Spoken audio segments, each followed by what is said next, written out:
make sure all my teams are here. Oh, hold on. Y'all can keep talking for a little bit.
For this afternoon.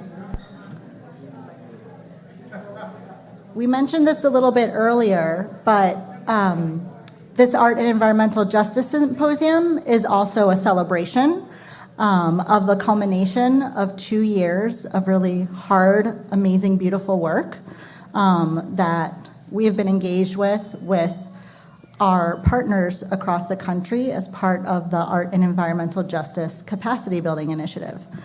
And as we said earlier as well about the Mural Arts Institute, it's really about knowledge sharing and learning from each other, building deep and lasting relationships.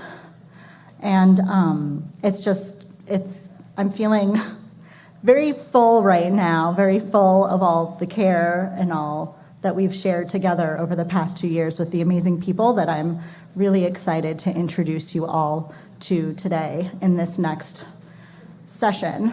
Which is a mix of each of our teams that we've been working with over the past 2 years, introducing themselves, giving some context for the work that they've been doing, and sharing some images to tell those stories.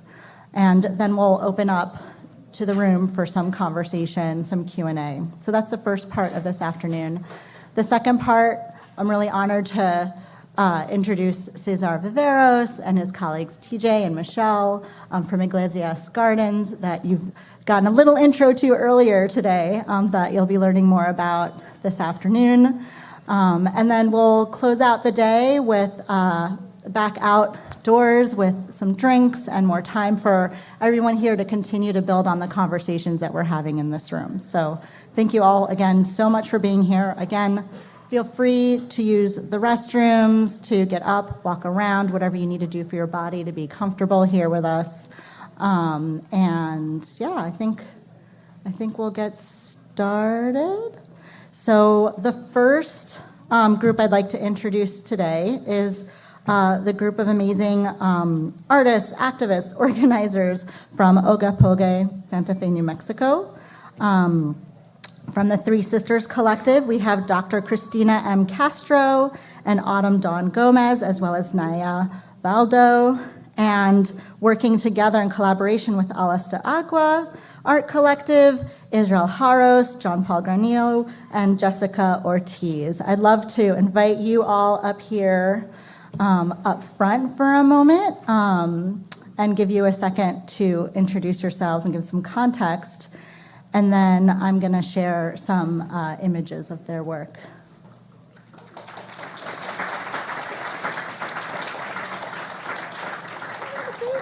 Is there enough? 1, 2, 3, 4, 5, 6. Yes.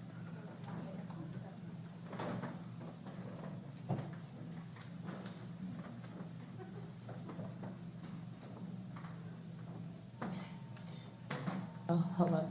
Oh, you got to push them off.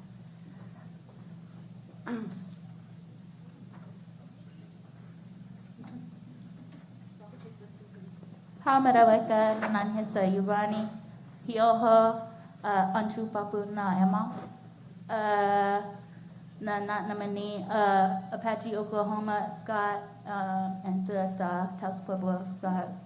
Hello, everybody. My name is Autumn Dawn Gomez. I'm Comanche and Taos Pueblo. I'm happy to be here today. I'm representing Ogapoge Owinge, also known as White Shell Water Place, also known as Santa Fe, New Mexico. I was born and raised in the city, and my lineage is from about an hour and a half north of there at Taos Pueblo. So I'm happy to be here today.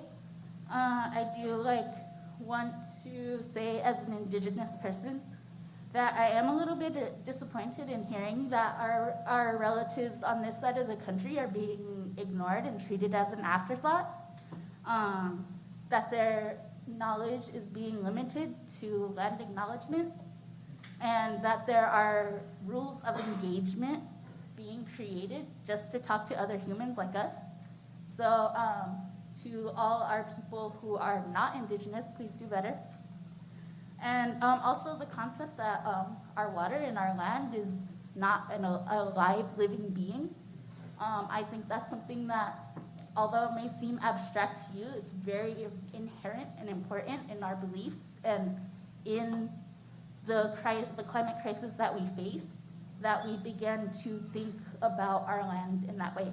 So ta'a, nice to be here.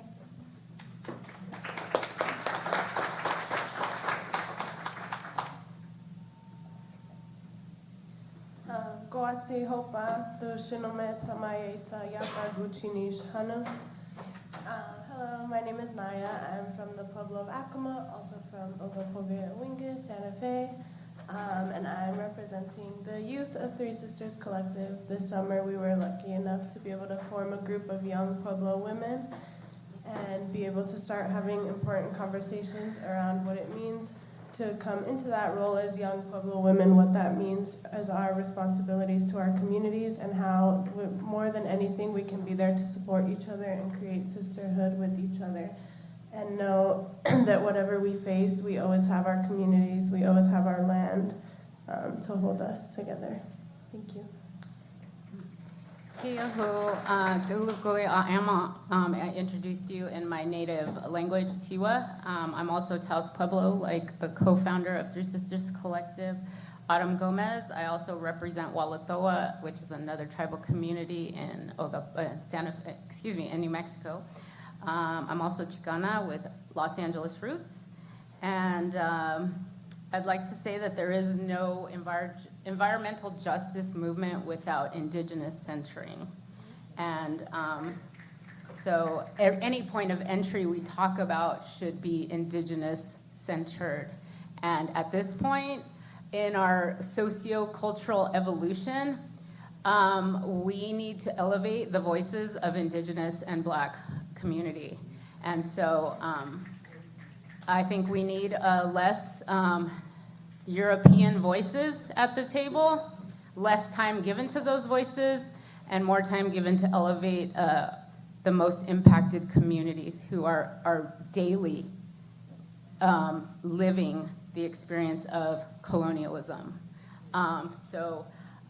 There's more to say, but I don't want to take up too much time just yet. And yes, pass the mic.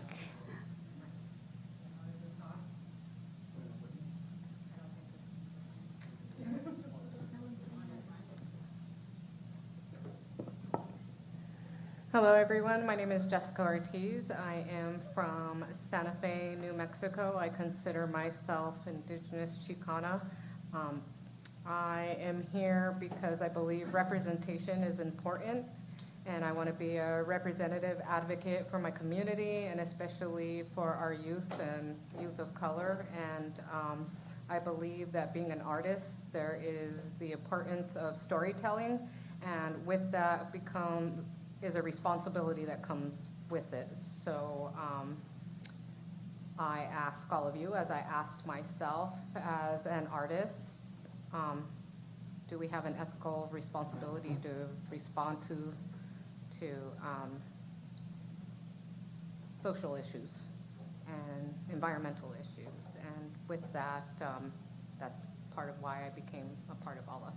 So, thank you.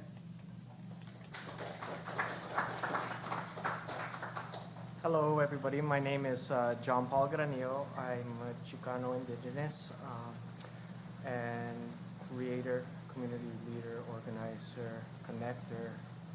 So many C's on so many levels, but human. And I think focusing not just on the analytical, but the human part of connection and relationships. And I'm just blessed to be here with my brothers and sisters to be able to talk about some of these issues. Thank you.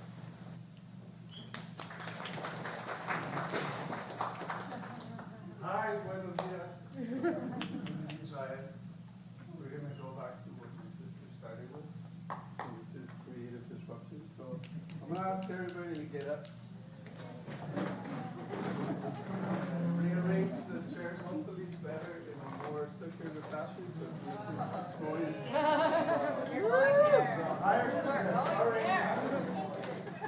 just creatively disrupting. So that's step one.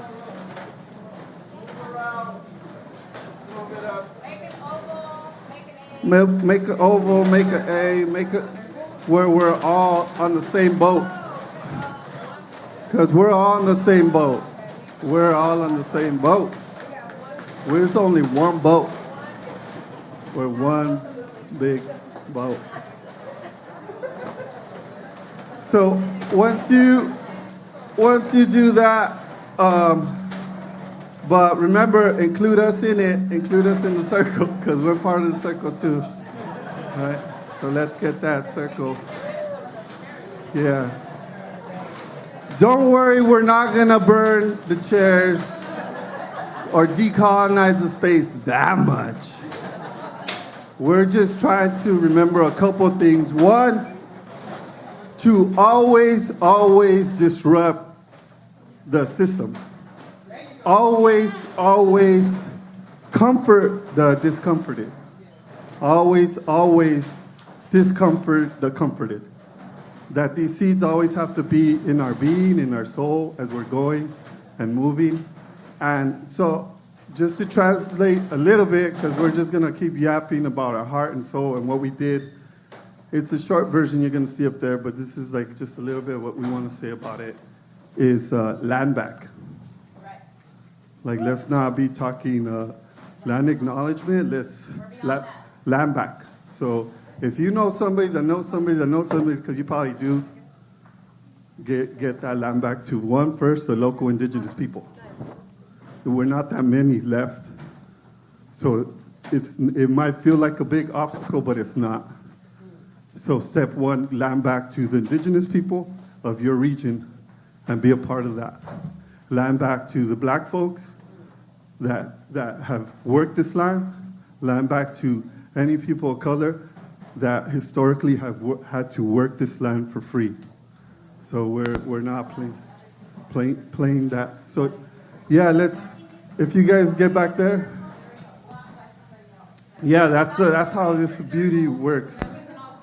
Yeah, and then we have that beauty and that love that goes all the way around. Because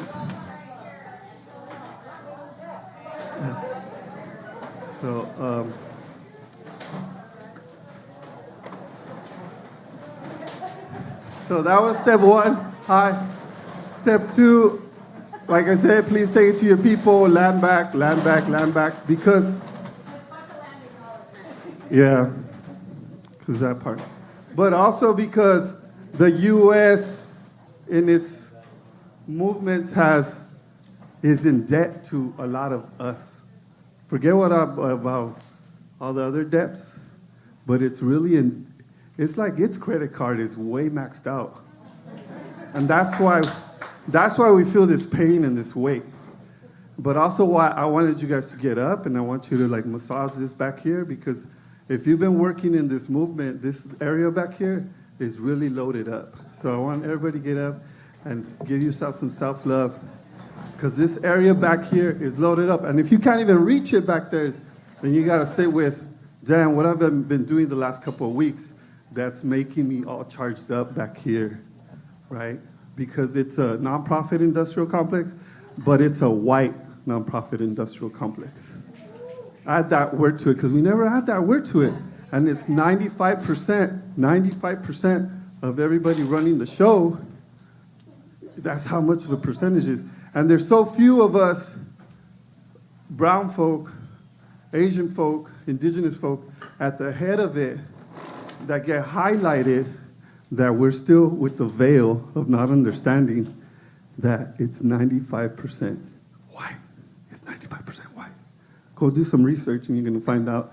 But I'm getting some money in my pocket. Yeah, but you're the only one. You're the only one. So let's be mindful of that. And the distribution that happened, one with the wing of Walmart, Amazon, that got richer, but we're not talking about this other wing over on this side, the nonprofit one. It got richer too in this last 2 years. So we want to be conscious of that and be mindful of that and disrupt those systems. And we're here to show you some really cool films. But I wanted to take that little moment and give credit to my people here and how they lead the charge and how they disrupt. And then gives other people courage to disrupt in a meaningful way.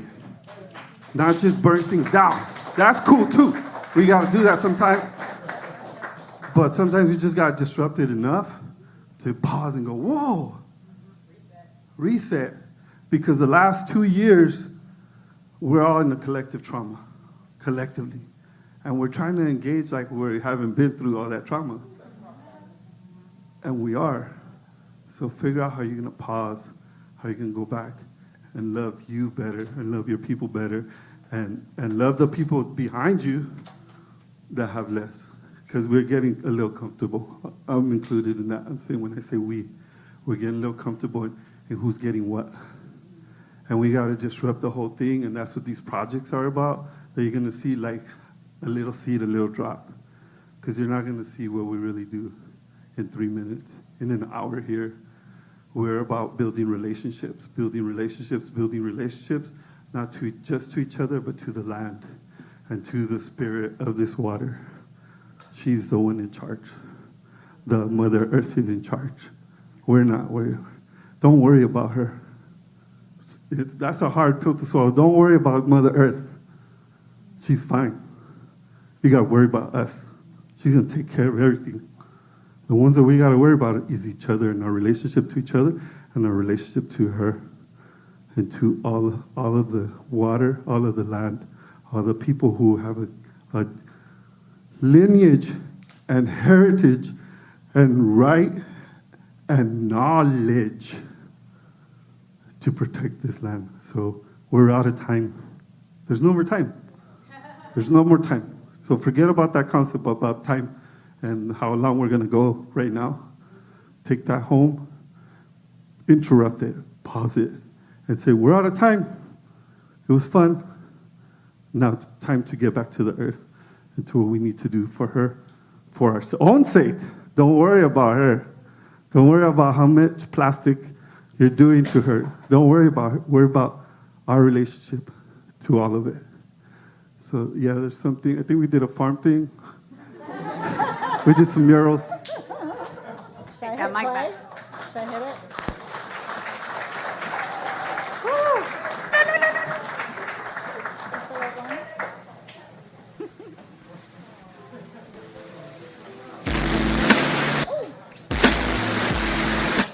Hello.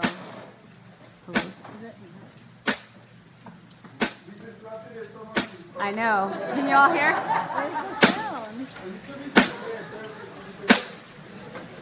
This is our farm, Full Circle Farm. We have our art workshops we do at Alas de Agua, Three Sisters Collective Space. We have youth, JP, lots of instructors, community-based instructors. This is Full Circle Farm. That's actual land back practice. Okay, that's bigger than a land acknowledgement. We're beyond that. We want land back. We want space back. We want voices back. This is building an educational learning structure in the style of our ancestors. Those are mobile mural panels with Azteca glyphs. That's the moon cycle because we all live under the moon. We're on the moon's time.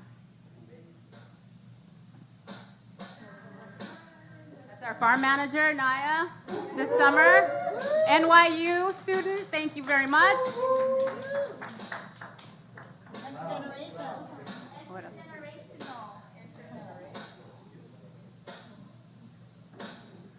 We're an intergenerational group of matriarchs and our friends reclaiming space for Indigenous women of all binaries, space within Ogopoge. Do you want me to do the next one? So we just harvested a sacred food called amaranth. Has anybody heard of amaranth? So during the conquest of the Southwest, the Spanish banned indigenous people from probably throughout the Americas from planting this sacred food. Much like chia, it's an indigenous superfood, and harvested our beautiful sacred amaranth. To plant for us is political. Amaranth was first cultivated for its protein and nutrient-rich seeds and edible leaves 8,000 years ago in Mexico. It supplied up to 80% of the energy consumption. They destroyed our crops and banned us. They enslaved us and raped our women and forced us to move away from our religious beliefs in favor of Christianity, and that was all just to survive. But here we are to tell the story.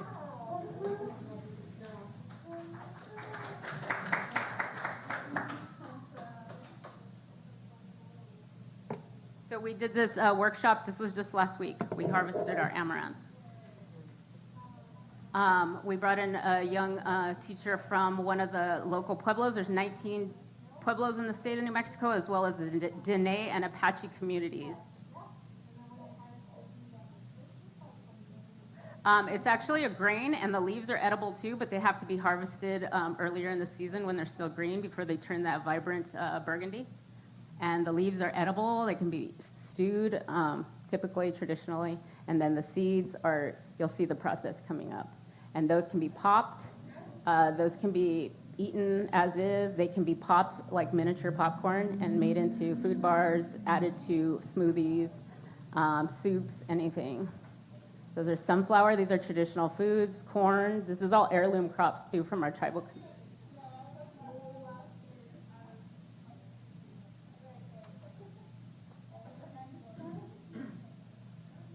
And so when we use as Indigenous people the term rematriation, that differs from Western or white feminism in that it takes into consideration the land-based connection that Indigenous people and Indigenous women hold and the power that we held originally as matriarchs before our systems were disrupted by toxic patriarchy.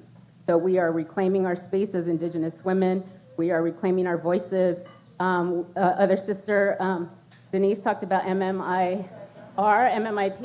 Well, one thing that we know now is statistically that there is a correlation between extractive industry in our communities, all the way from Canada, tar sands, to the Southwest, where fracking is the law of the land, and probably to some of your communities where you see the correlation between what happens to the land happens to the people. So where our women go missing is where you see extractive industry proliferating. In the Southwest, our lands are considered sacrificial zones. Gallup, Grants, these are all native communities that have been decimated by extractive industries. And we're here to say that we're here as Indigenous women, and we are no longer gonna be silenced and disappeared for the sake of capitalism and colonialism. We are done, and we're speaking up, and we're taking our rightful place. And any movement that does not center Indigenous women, any environmental movement, there is no basis for it. So any work you do, if you are not centering Indigenous people and the original peoples of this land, you already missed the boat, my friends. So you all really need to rethink your processes as you've already articulated this morning. And this is the harvesting process. You shake, sift, and you get the sacred. And we are the seeds. And they tried to bury us, but they couldn't.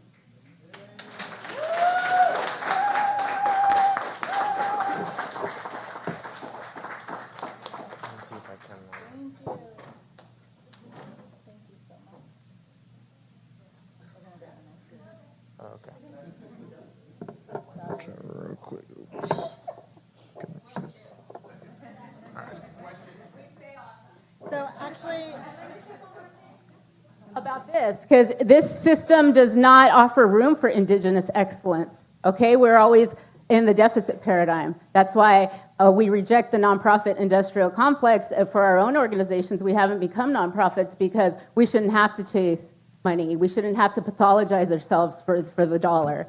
And so, yeah, Indigenous excellence, that's something this culture, this Western white supremacist culture can never even wrap their minds around, the multiplicity, multi-diversity of our Indigenous excellence. So there's no framework for it. That's why we have to create our own frameworks of excellence. And as you can see, we still have white folks, particularly white women, speaking over us and dominating conversations. And that needs to stop. If you all really want to do the work, you really have to step out of the way, white folks.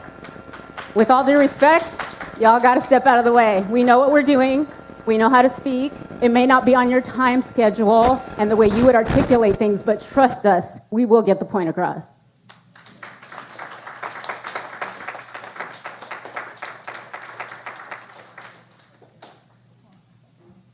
Any questions? Okay. Can I call up? I'm going to call up the next groups. And I am. This is great. So, let's do questions for everyone after we go through each group. Sound good? Okay. And actually, since I see Raisin and Alexandria right here in front of me, I'm going to start introducing your group next. So from Austin, Texas, I'd love to introduce, and I'll let you also introduce yourselves in whichever form you would like to. Raisin, and I say that with all the love. I love this. I'm so happy about this. So from Raisin in the Sun, we have Raisin McIntosh and Alexandria Anderson. And from the Mosaic Workshop, we've got Jay Muzak and Carmen Rangel, and we also have Oscar Garza here from the city of Austin, Texas. Thank you so much for being here. Thank you, Nathaniel. Wow, you just want to hold space for Sina and her team for really disrupting and really putting us in a space of just actuality and realizing what's really important. So thank you. We honor that, and we honor the work that you guys are doing. So thank you.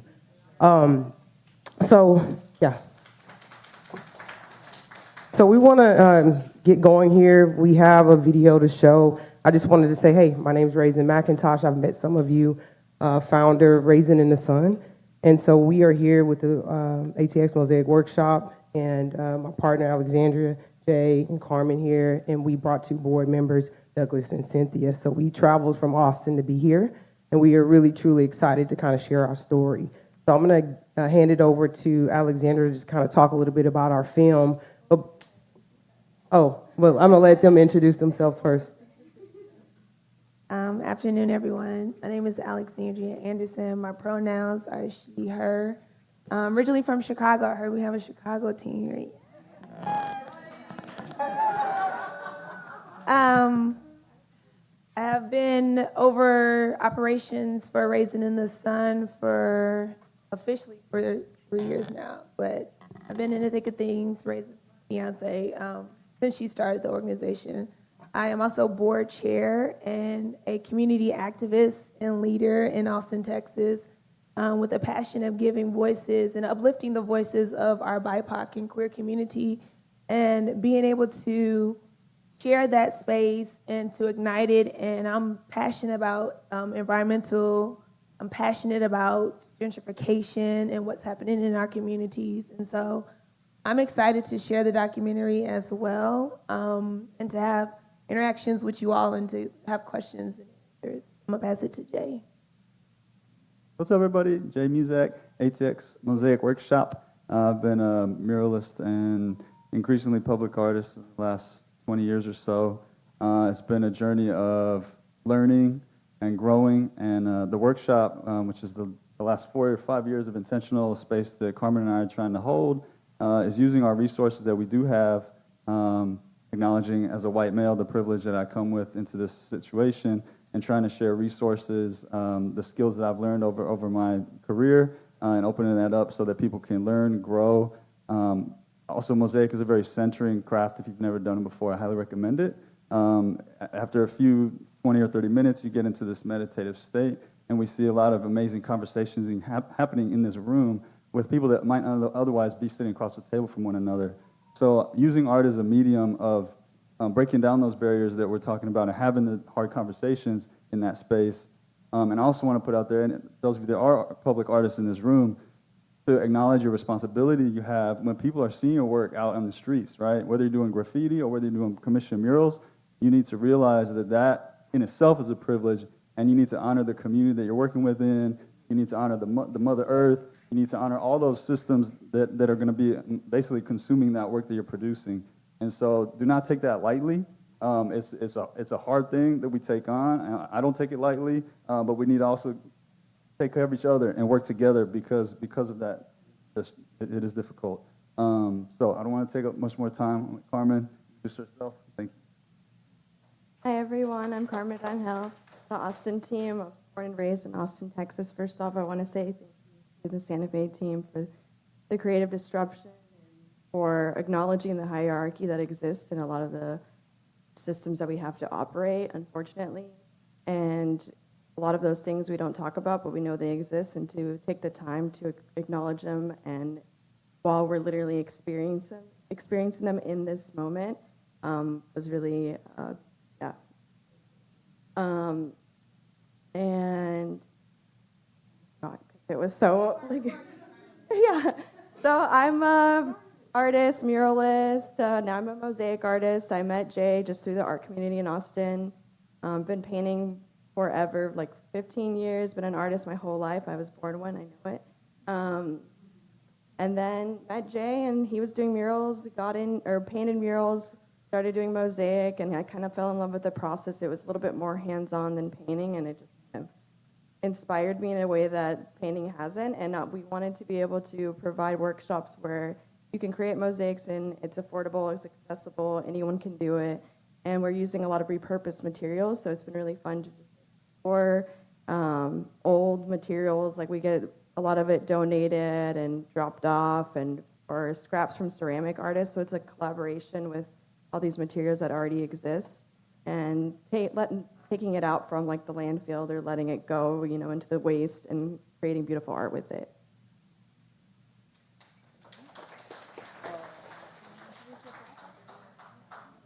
Oscar? Hard act to follow there. But yeah, Oscar Garza with the City of Austin, and I'm happy to be part of my team here. When they reached out to me to be a partner, I was immediately on board. These folks that I admire a lot. So I am with the City of Austin. I'm with the government, and I'm here to help. Not really. Not really, but with the City of Austin, I'm basically a regulator, so I'm environmental protection. I'm with the Watershed Protection Department with the City of Austin, and so I've been doing that for 28 years now. And so that's, as a regulator, going after folks that are making messes out there, just destroying water and stuff like that. So we go after those folks and try to bring them to justice and pay for the damage that they're doing. The other part of my job, the other hat that I wear, is with the East Austin Environmental Initiative, which is an environmental justice program within the City of Austin. Like I said, I've been there for 28 years. For the last 25 years, it was basically the only environmental justice program within the City of Austin. And we were kind of tucked away there. Originally, when I started with the city, it was the Environmental Conservation Services Department. So the environmental, I call all the old hippies from Austin, that was our department there, So if you had a pair of Birkenstocks and some shorts, you fit right in. So anyway, that's the program that I've been coordinating for, for many, many years. And it's been a tug and pull the whole time. When you're a small program within the City of Austin, and you have to get people to try to listen to you. Mostly I worked in the community, so that was my forte there, that I was able to make inroads into the community, going and talking to people face to face, finding out what the problems were, what the issues were, and then going to the government, to the city council or council members or whatever, and saying, hey, there's a problem out here and we need to deal with it. Do we have funding? Do we have resources? Do we have personnel to tackle, air pollution, water pollution, other issues that the neighborhood was bringing up? Recently, there's been a whole movement, obviously across the whole country, and in Austin also, with building in environmental justice components into the government as a whole. So that's been occurring over the last 3 years. So my image of that is I've been pulling the train for this time, and then all of a sudden the train gets started and it's going down the tracks. So at this point I'm kind of trying to hold on there, but welcoming all that effort within the city and I think within the country in general, that highlighting these issues, bringing in resources and attention to these issues that I think is something, from my experience anyway, brand new, and welcome all that. Happy to be here with you folks. Yeah. So 2 seconds, I just want to give a quick reference to the film and what Austin's environmental justice and racial issues that we have. So in 1928, an all-white male city council and governance drafted a law to basically move all of the black and brown people from the west side of Austin directly to the east side of Austin of 35. So it was a split from 35 Congress Avenue, and there was black and brown East Avenue, and there were black and brown people everywhere in Austin. And in 1928, they made it a law to force all of the black and brown people to one side of the city. And with that came all of the toxicities, right? And the tank farms that were there, the infrastructure issues, the trash dumps, every single thing that you could not want in a neighborhood, they put it on the east side where all of the black and brown people are situated. And this was in 1928. So we are experiencing that generational toxicity over and over and over. And right now, as we speak, there is a push now to take the land from the black and brown people, called gentrification. They're taking it now and pushing people back north of Austin right now. And so our job is to really kind of tell that story and highlight the stories in these individual communities on the east side that have been experiencing this over a number of years. And so that's our environmental issue. And so hence we are here to do this work. So I want to pass it over to Alexander to add on just a second. This film, our second mini doc, is looking to highlight the work of, two organizations in Austin. You have PODER, which was founded with a group of Chicanos. Susana Almanza, who is actually a part of President Biden's environmental justice group. She's one of the people that he has as part of that cabinet, was one of the individuals that started PODER. You also have East, which recently, last year, Ron Davis, he passed away. So this is tying in together the things that we do, the art and the environmental aspect of it, and showing how art can be a big component, as we have been discussing all today, to share the issues and the struggles that come with our organization, come with the work that we're doing, and be able to tell those stories. And we're also highlighting too an issue that we had back in the 90s. There were tank farms, because all of east side of Austin was zoned industrial, and it done like that for a reason. But you still had communities that lived in that area. So a lot of them were dealing with carcinogens and known toxins, which Texas, as we all know, has some of the most lenient environmental protections. And so highlighting that, and also highlighting that 20-some years later, they're now still doing that and trying to do that in Southeast Austin with a new tank farm that's a community that's not located too far from the airport. They're trying to do another tank farm, which I don't want to get to because they're just going to talk about in the the video, but we hope that you guys enjoy it. Thanks.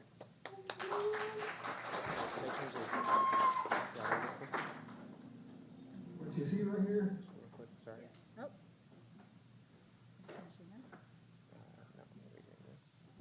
Can you guys turn off the lights, or is that a way we can do that?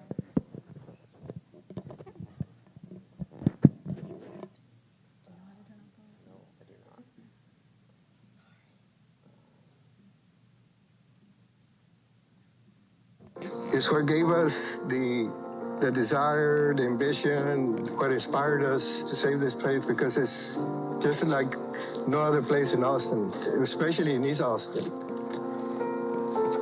The trash that we saw here in 2015 was the same trash that we saw in 1965.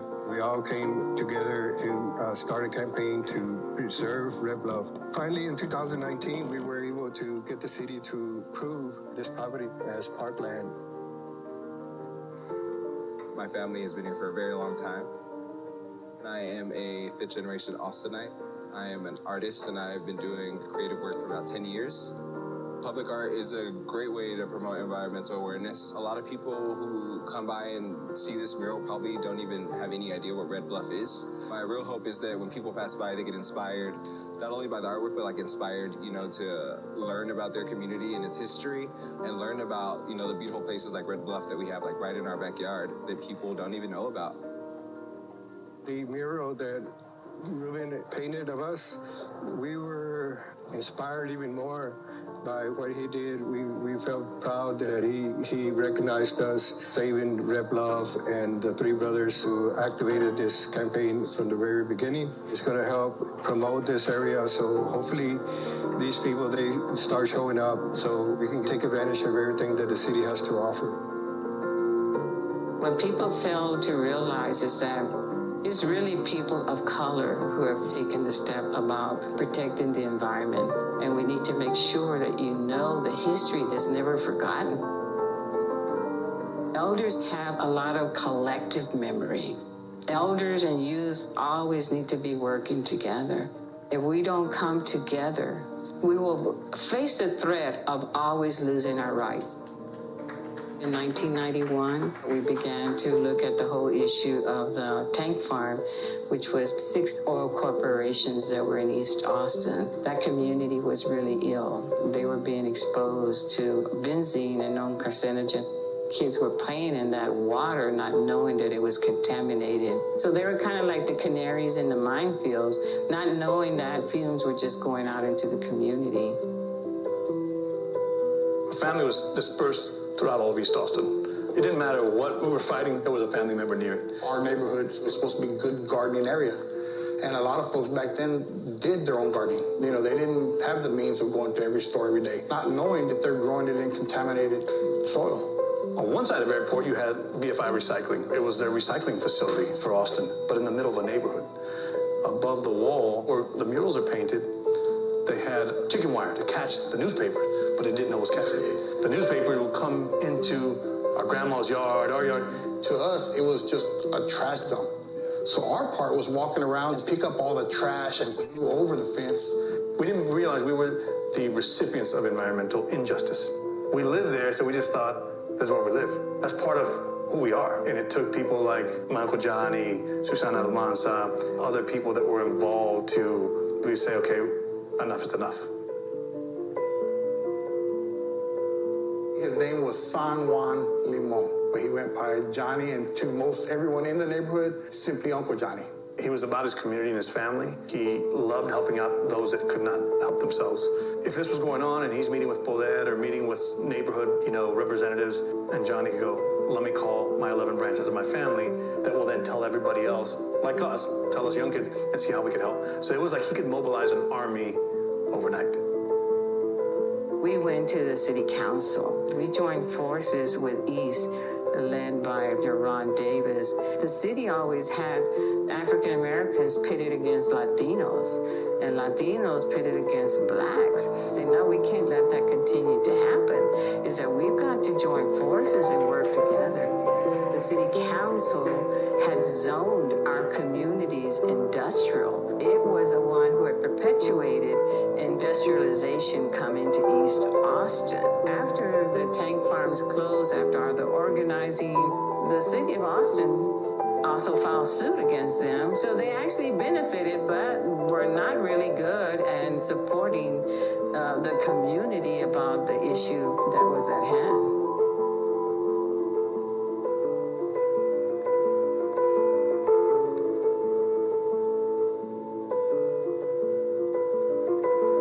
I found out that they were gonna build a tank farm right across the street, and the first thing I said was, no, this is not gonna happen near my community. We all recognize that the city is growing, but it has to be done responsibly, and it has to be done with communities put first, not last. All we're asking is for the city to conduct an assessment and notify people in accordance with the law.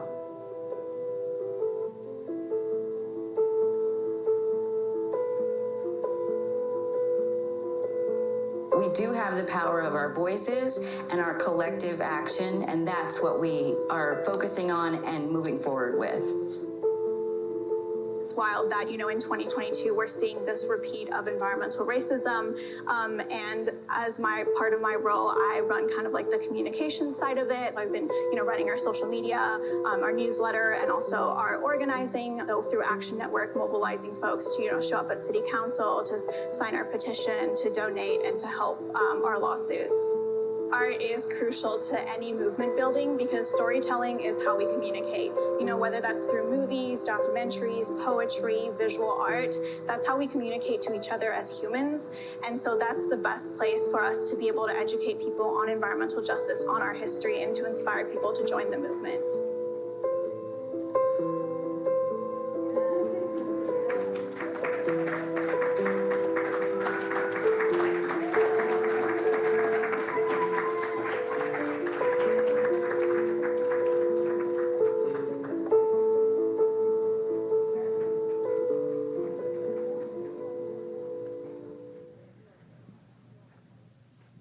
Thank you. Actually, I've got a mic over here. That was awesome. Okay. Hold on, I got to queue up the next film. Are you sure you don't want to introduce yourselves before? No? While I do that? Here, pass them. Wait. Thank you. This is our team from California. Woo! Michelle Glass, MFA public artist and activist, Naimeen Martinez, MPH, Executive Director of Central California Environmental Justice Network, Dr. Catherine Garupa White, Executive Director of the Central Valley Air Quality Coalition, and Fabian Uresti, documentary filmmaker and director. I'm gonna let you guys talk a little bit while I cue up the film. If you want to. So you'll have to excuse us. We weren't prepared to show our whole film because it's 20 minutes. We were going to just show our teaser, but we feel like in order to give you a full scope of the work that we did and the issues that we're dealing with, we need to show 20 minutes. So I hope you're okay with that. Yes. I'm so proud of this team and so proud of the project and so proud of the people of the Central Valley. We are going to begin with the film and then we'll talk a little bit about the work because we are actually not serving just a neighborhood, we're serving a region. And so we had to think about our budget and how we could make the best use of our budget and spread the resources throughout that region.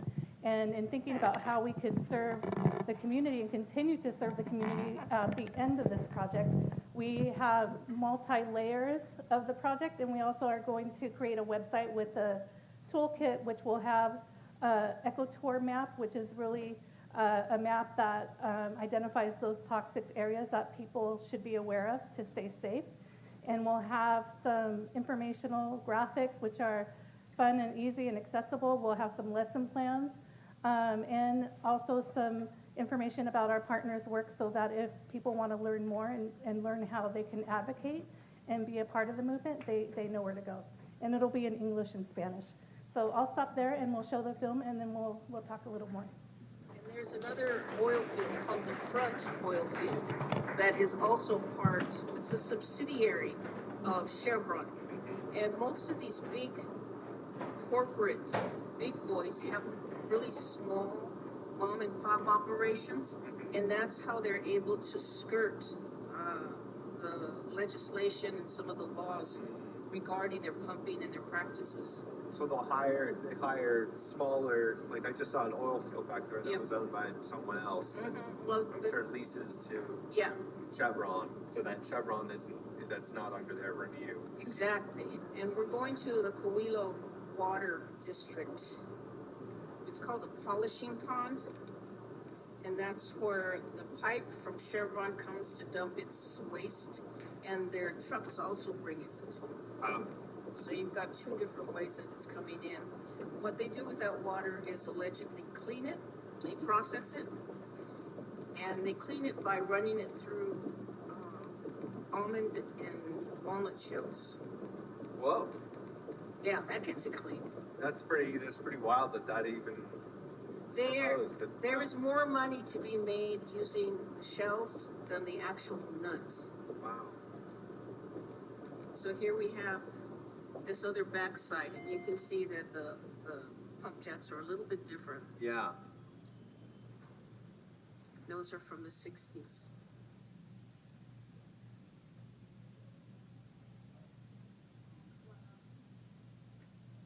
Hello, my name is Juan Flores, and I'm a resident of Delano, here in Kern County. And I'm calling to oppose the oil and gas ordinance.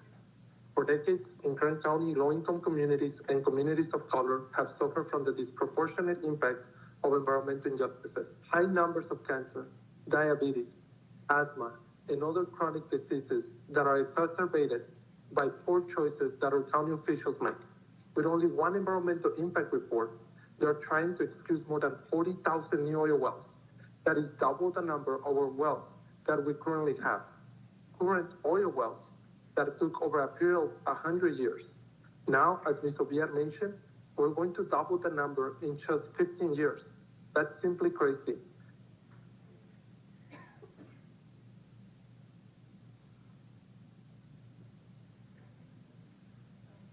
So there's 3 different tanks there, and that's where they process the water. And this is the water that's used for irrigation, and it's cheaper than groundwater. So that's the whole point, that the industry likes to say that we're actually making water, we're creating water. Well, they're taking dirty water and pressing it into nuts, and then calling that clean. Chevron has been a huge part of Kern County for a number of years, but recent press has brought into question just how clean the water is that they're selling back to farmers. We went inside their facility to find out.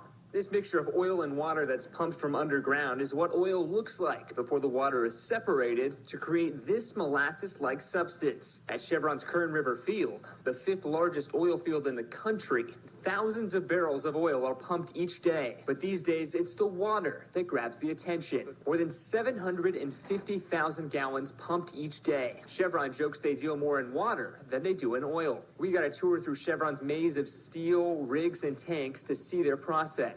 The water is first separated from the oil here, then goes through a walnut purifying system that cleans the oily water. Water quality from Kern River Formation allows this to happen with very minimal treatment. The water then runs north through an 8-mile pipe and is sold to the Kawilo Water District, a deal that has been going on since 1994. It ends up being about a third of our water supply on a normal year. This year, it's about half. Almost 100% of the water goes to farmers in the area, and while they're not concerned about the cleaning process Chevron uses, on April 1st, the Central Valley Water Board was.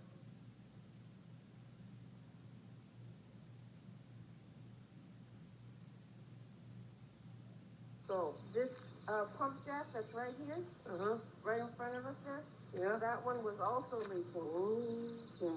So together, the people were getting very sick, and the wind blows in that direction, right into the apartments. So, we came out and we did some investigating and set up some monitoring to be able to prove that that needed to be shut down. Well, it took 3 years to shut it down, and a lot of film, a lot of footage, but they put the lip back on it, they sealed it, now it's closed all the way around, and we have air monitors at a house that's right across the way from there. We'll see it on our way out. But I just want to show you, this is how the industry hides things right in front of us. Put a fence around it. Yeah, don't go in. You don't even know it's there. Yeah, I know. You pass right by it. So vamos a platicar un ratito sobre eso cuando estamos más cerca del río. Porque cuando el agua viene de las montañas, no tienen los pesticidas, no tienen químicos, es agua pura. Pero dentro de 5 millas de entrar en este lugar, tiene pollution, tiene cosas que se afectan a uno, tiene mucho arsenic. Arsenic. Ajá. Tienen otros gases and metals que se afecta el corazón, se afecta todo tu cuerpo. Right across the street from Grimway, you have tanks. Tanks and pumps. You see the tank in the middle and the far end? Yep. Those are abandoned. But when you look at the tanks through the infrared camera, you see that it's half full of liquid and chemicals. And it's still venting. You see those pipes that are up at the top, the very top? Yeah. It's going into the air. Oh, you can't see it. You can't see it. And that's the purpose of these eco tours, to bring you around, to show you what the possibility is. They're bringing out all the stuff that they see. Cuando yo vino de Pasadena fue mi lugar, mi barrio, y estuve aquí 10 años. Mi salud fue bien, no tenía ningún problema. Dentro de 4 años de trabajar aquí, empezó cáncer del pecho. Y ya estoy bien de eso, pero mis huesos están afectados por todos los químicos. Entonces, siempre estoy quebrando un hueso o el otro. Y es porque la exposición de todo este mugrero, que no sabemos qué está en el aire. Yeah. So it's very dangerous. We don't know and they don't tell us. And we pay with our bodies. Yeah. But this is, when we came here with Mural Arts, they're like, people are walking here. Yeah. And I said, but this is kind of a good symbol. It's very symbolic of people's lives here, right? Like they're living here and going about their lives in spite of, in the midst of all of the extraction that's happened, It's called hiding in plain sight. Yeah. So, because if people talk here, they don't bother really looking what really goes on.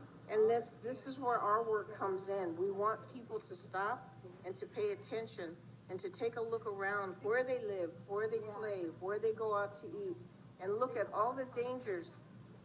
See over there, those buildings? Yeah. That's a steam plant. So all of this is steam generated. All of the waste product from here gets pumped over to the Kawilo Water District. The water district sells that water to big industrial farms. And the big industrial farmers are using produced water to grow your food. And we're eating it. And there isn't any proof that that is safe. And the industry has its own people that are doing the testing.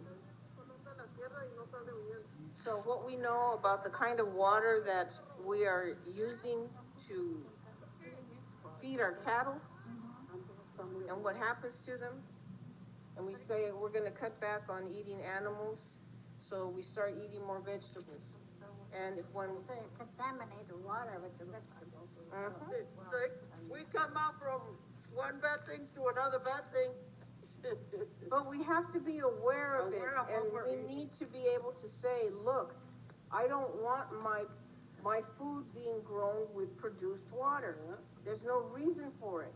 If we didn't have these companies here taking the groundwater to do these explorations to pollute, then we would have better quality. But until people start to see that this is in their own backyard, look at, there's houses right across the street. And they think, oh, look at how beautiful, look at the light. We didn't know. I didn't know about these, you know? Oh, yeah. The pollution and contamination that is so present for people living in Kern it's about producing energy and producing food. And it's doing it it's about doing it in really toxic and terrible ways, but it's energy and food that everybody benefits from. And so everybody should be concerned about it and upset and infuriated by it. If I would have a magic wand that I could move around and say, Trun, this is happening tomorrow, I think I will see a lot of our community members having access to land, and those that have love and respect for our Mother Earth, tending the earth in the way it should be. That would not only give us, good and nutritious and culturally relevant food, but it will also give us resolve so many of the environmental problems that we have, the water, contaminated air pollution from the pesticides, from everything else. So I think that we will be able to thrive in so many ways. Our environment will be cleaner, our people will be healthier and happier. At the moment, my dream is so conditioned by the years of the pandemic that we lived through and living through wildfires at the same time as the pandemic, and seeing how clearly the wheels of capitalism just kept turning, and there was no space in there for people to take the time that they needed and get the basic needs met that they needed. And I think from that, my big dream for us together is that we rework our ways of being so that we are not required to always be in those gears, caught up.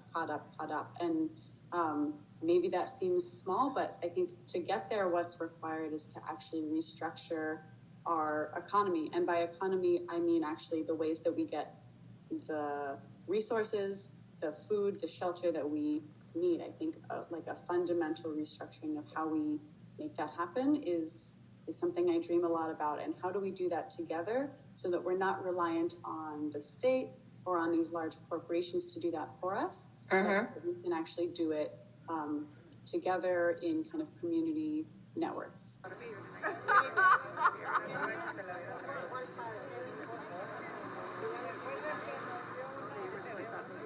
Yeah, so like the different colors, how the different colors are supposed to be like meaning different air qualities.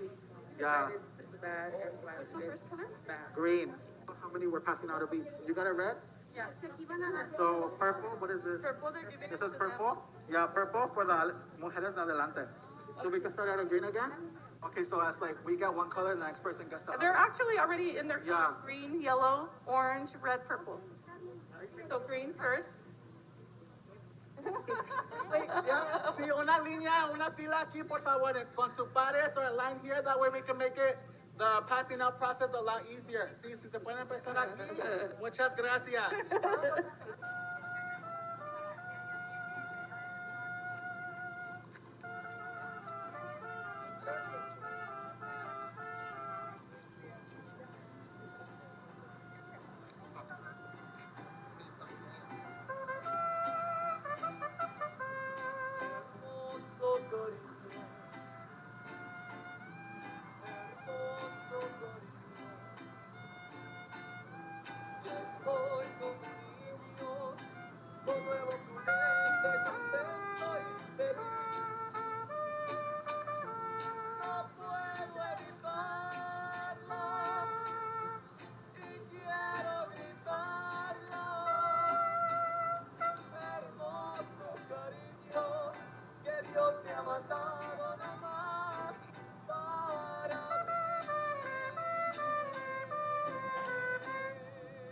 Communities of color during times of trauma, the way that we heal is we come together through music and dance and spoken word poetry, and just holding each other. So I feel like we've done that here today. And if you look at the line that the class had made, it's this. We actually have a lot that weren't used today, but we created this story cloth to show people what the distance between your homes or schools or community should be with the oil within an oil or gas well. So you see, it's pretty far, and so keep that in mind because we want to make sure that we create awareness around the safe back distance. Honor the land, honor each other, and honor yourselves because your lives are sacred. Thank you so much. This color was made with water root. It's really, really pretty. It's air purified. Pink, yeah, it'll filter the air. I didn't even know that was a thing. If you have time, that would be great. Thank you so much. Thank you for coming.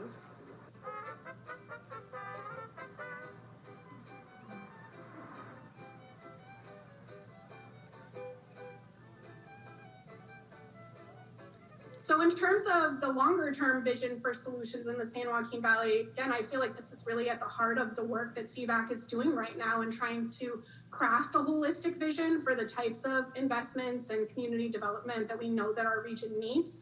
So in the long term, I think it's about continuing to co-power solutions for frontline community members to be empowered to talk, to speak to their truth, right? Again, to the issues that they're confronting, the concerns that they have, and also the things that they want, need, and deserve in their communities from the grassroots up. And in fact, I was speaking with a colleague the other day who was sharing some listening sessions that they did recently that a lot of community members were expressing a lot of concern over their safety for being outspoken on environmental issues, that they were really concerned that they're going to be targeted. Oh, I know that one. I know that firsthand.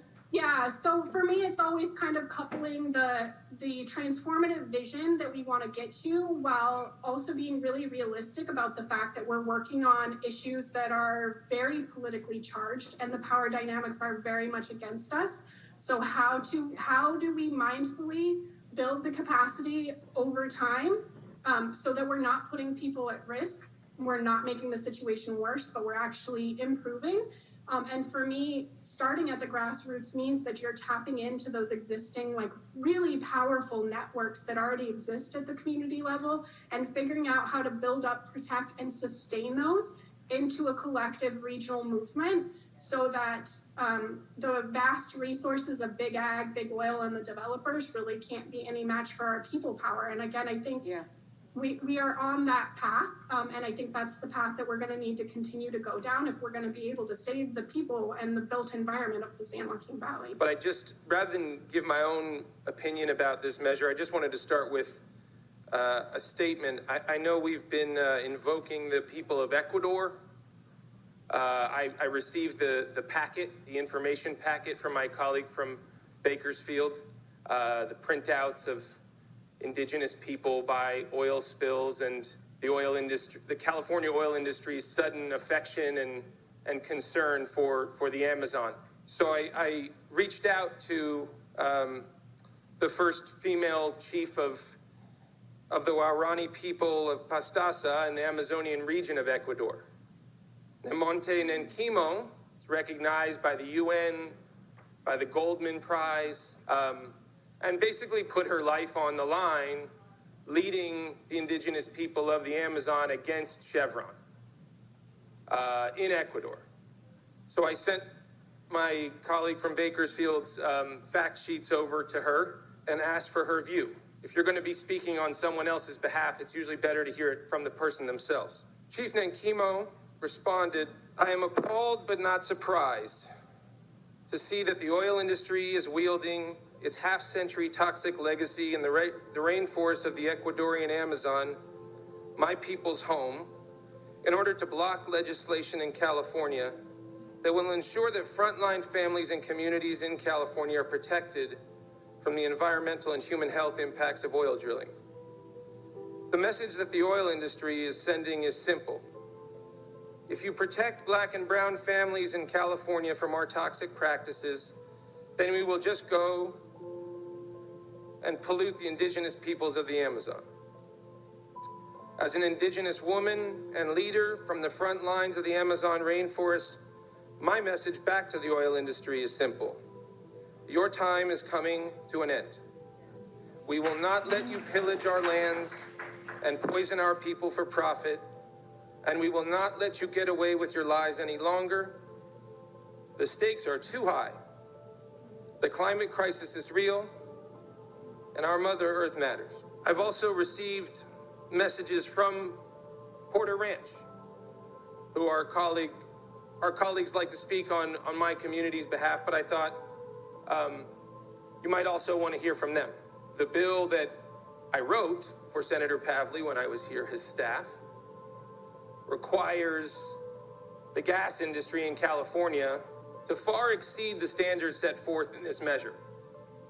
Their leakage reduction plans that are currently required under CalGEM's oversight, as well as at the Air Board, are in fact the model that this bill uses for regulating existing wells.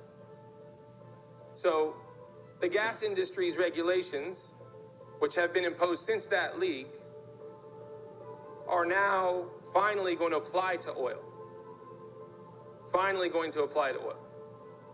Because if it's good enough to protect the people of Porter Ranch, then everyone else in Long Beach, in Monterey, in Santa Barbara, in the Central Valley should be entitled to those protections too. It shouldn't just be our community in the San Fernando Valley. And so I will just say, justice is indivisible. And to invoke these burdened communities to me is profane. So I hope you'll hear the true voices from the ground and move this measure forward. Ayes 25, noes 10, the measure passes.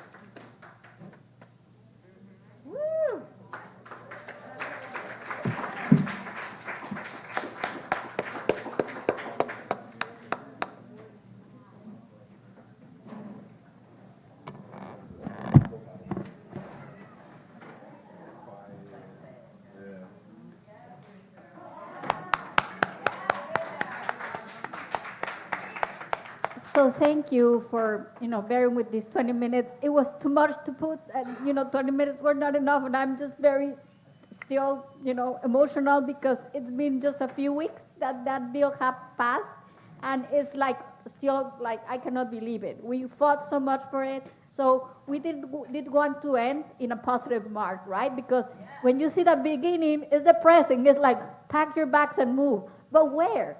Everywhere that we go, it could be Austin, it could be New Mexico, everywhere that we go, when we are brown people living, we don't have land, and we are, polluted with whatever they can.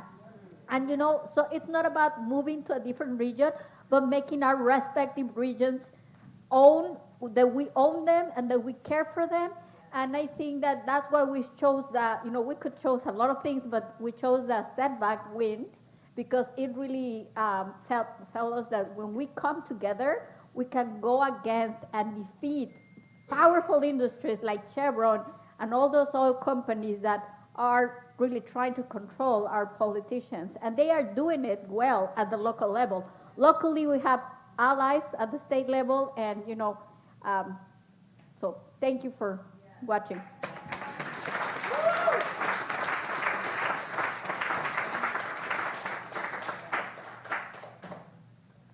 I did want to just note, there are 3 other really important people on this team who you saw in the film: Lori Palmer, Dr. Vivian Underhill, who've been huge collaborators in this, and I can't even say how important she is, Dr. Rosana Esparza, who couldn't be here with us today.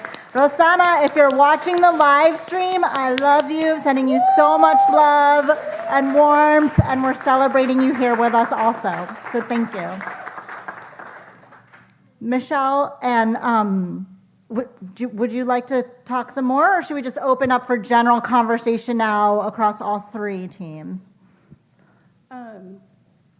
I'm going to try not to get emotional because that was a lot. No, I tend to break into the ugly cry and then I can't speak for minutes, so I'm going to hold it together. I, again, will acknowledge our partner, Dr. Rosana Esparza, who just was a huge support in having this project come to fruition and building the team that we have. We are a new team. This is the first time that we've worked together. And so initially, we had to build a relationship with each other and learn about each other's work. And I learned so much about the environmental justice issues. And I tried to share about how art can be used as a tool to meet our goals of educating and building awareness and building advocacy. But most importantly, I have to say, for me, the most important component of this project was having an opportunity for us to come together to heal.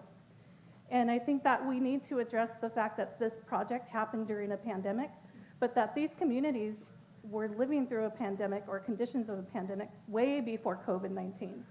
And so I also wanted us to have an opportunity to reclaim our stories.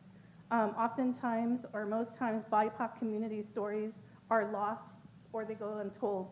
And so we wanted to create this large-scale story cloth where we collected all of the stories of people in our community. I'm proud to say that we employed about 15 seniors and all people of color, and we employed 15 youth to do this project, and are creating a platform for the next generation of leaders to come in and do this work. And I also want to thank Fabian. Fabian was there to capture. There's so much more footage, and to edit it down, I know, was not an easy task, and we kept going back and forth. But I also want to note that the reason why we should care is because this region is one of the most polluted regions in America, and it's also the breadbasket of America. So this is where 80% of our produce is coming from. It impacts all of us. And so this is why we should care. This is why we wanted to embark on this project. And we're going to now extend this project so that we can take the artwork into the community, to our politicians. It literally is filtering the air. During our ceremonial procession, I didn't imagine that people would want to take them and hang them in their homes. But people were coming up and asking to take some of the panels. There's 410 panels that were created with natural dyes. Those natural dyes are literally speaking. The land is speaking through those colors. Because when you use dye materials and you create those with toxic water, the colors are muted. And when you use bottled water, they will be brighter and more vibrant. And so then the question becomes, if it's doing that to the cloth, then what is happening to our bodies? And then the question is, well, what is happening to the earth? And what are we doing to our environment? So it's such a great tool. I really believe and love natural dyes. It's such a great tool to become connected. It's a holistic approach. You can use materials that you might throw in the trash and use those for dye products and then use those for compost. But it also makes you aware of what you're putting in your body, which is another way that we become more connected. And when we become more connected, we begin to care. And so I'm just so proud of our team. I'm going to go ahead and let Catherine speak because she hasn't had a chance to do that yet. And Fabian, if you want to say a few words, that's great too. But I'm going to go ahead and pass the mic. I don't think I can top that or add, so I'll just say again, estamos aquí. We are here and really proud of this team and the restoration and healing that we've worked towards. I guess, yeah, I don't know if I have too much to add, but just want to thank everyone for, being a part of the audience and, being able to see this work and seeing what, a glimpse into what goes on in the San Joaquin Valley there in California.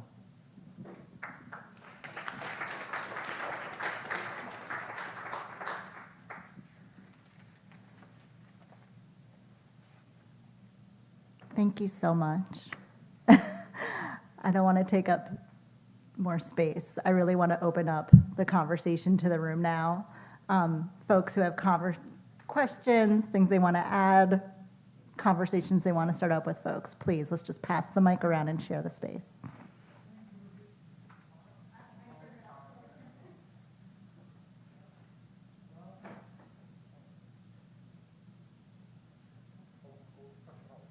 Hello? Oh, it's working. Thank you for being here. I have two questions that are sort of related. I understand if it's a can of worms you want to answer. One is all those bits of nut that have been absorbed with oil, what they do with them? They can't feed them to cows, or do they? And second, the water that's going out, those tangelos I like, what are they called, the peelable oranges, they're using that wastewater. It sounds like they're all full at least of mercury or arsenic or other pesticides, something or other. It's going to bioaccumulate into that or into the cow and then end up being meat. So I know that I've been taught and everything, but toxic sludge is good for me, but is that really true?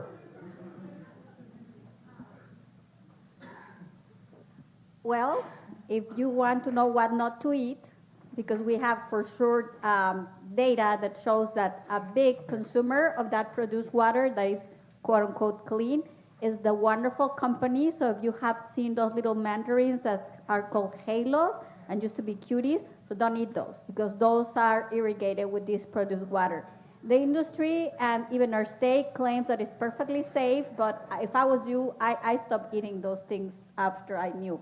As far as what they do with the shells and all that, that's another form of things that they could be grinding, they could be doing stuff to reincorporate it and not produce more waste, but I don't think they're interested in doing that, so that's a shame.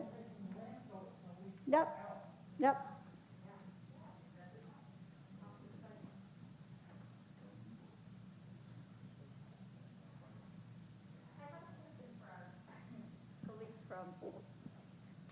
I like a lot when you share the images of your amaranth harvest. Amaranth is a plant that I love, and it's hard to even get access to unless I go to Mexico and buy it there. So have you tried or think about a way of making it more accessible to communities here in the state? And one last question. So access to land. Have you been able to buy land, acquire it? We in the Valley right now are working on an agroecology project, and we're struggling because we cannot access the land. We're just leasing it or borrowing it, but we don't have the money yet.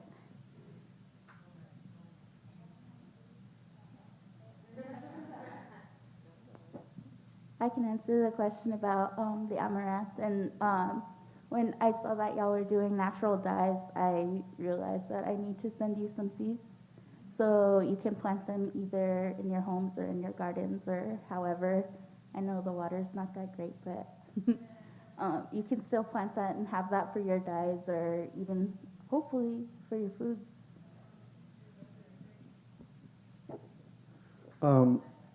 So we haven't been able to access. We've been able to access land, but we haven't been able to purchase. But very much in the prayer and what we're trying to instill wherever we go is that we don't have to use these systems. Just how we're able to get back these seeds and they're abundant. We have to be really mindful that everything else is abundant when it's 1% that has access to everything else. So we just need 1%. So while we still navigate through systems, like right now we're leasing the land for $1 through the city, we're also being really conscious and trying to figure out how other states and other places are getting land back. But we're also just saying land back because somebody out there has the land and they're sitting on it. So we don't have to compromise our vision, our belief. Everything that we've done in these two collectives has been about not compromising. We're not nonprofits. We use the nonprofit system. We have fiscal sponsorship, but we don't want to get sucked in there and then have our hands tied. So we have to be really mindful of how to use these birds, the left wing and the right wing of this corporate bird and the left wing of the nonprofit bird, because it's the same bird. And how to utilize it to then really just cut the ties and give people their land back and what our sister was talking about earlier about like we're the rightful caretakers. We know what we should be doing and not doing, and everybody has other ideas around it, but we already know. And yeah, we can get you those seeds, and then the sunflower seed, if we also give you that, because the sunflower seed pulls out toxins. That's what people don't know, right? It's like our Mother Earth knows it all. We just have to be the ones seeding. And so the sunflower seed cleans the land. It cleans the land and have what? Our seed bombs. With our youth, we also make seed bombs. We take the earth, we make our seeds, and we allow the youth to go around town and bomb lands and throw the wildflowers, the sunflowers, all of that around to help us filter out those toxins and things. And it gives the kids a sense of accomplishment and rebelliousness in them, saying, yes, I'm doing this, it's for a good cause, but at the same time, it's kind of sneaky. So that's another way that we do things. Yeah, also the concept of mycoremediation, using mushrooms and funguses, not in our community, but I hope that we get to do this at Full Circle, but another urban farm, Healing Foods Oasis in Espanola. They're built on the side of a hill where right above it is a parking lot. So they were worried about the oil. Yeah, so they were worried about the oil coming down from the cars into the plants. So what they did was they created these mushroom bricks, which filters out the toxins. And we could talk about that too. And one last thing I want to touch on with what my brother was pointing on is one person does have that land, and if you do, give it back. Yeah. Give it back to us so that we don't have to go through all those other systems, so that we can take care of it and set precedents. So if you're out there and you're listening, get in contact with us. There's a tax write-off.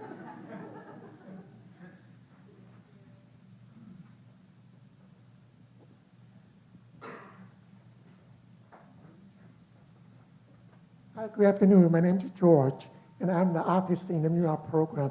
And I feel a kind of spiritual lift, because I heard many people talking about sacred, Mother of the Earth, and about the prayer. I want to know about any community leaders, any collaborate with the like a faith organization, like a minister, or the religion ministry, because I feel it kind of empower people about congregation. Like we can, they ever think about the collaborate with the like a religious leader to they can preaching or in their congregation, educate the congregation about the Mother of Earth, how we, how empower in congregation spiritual lift.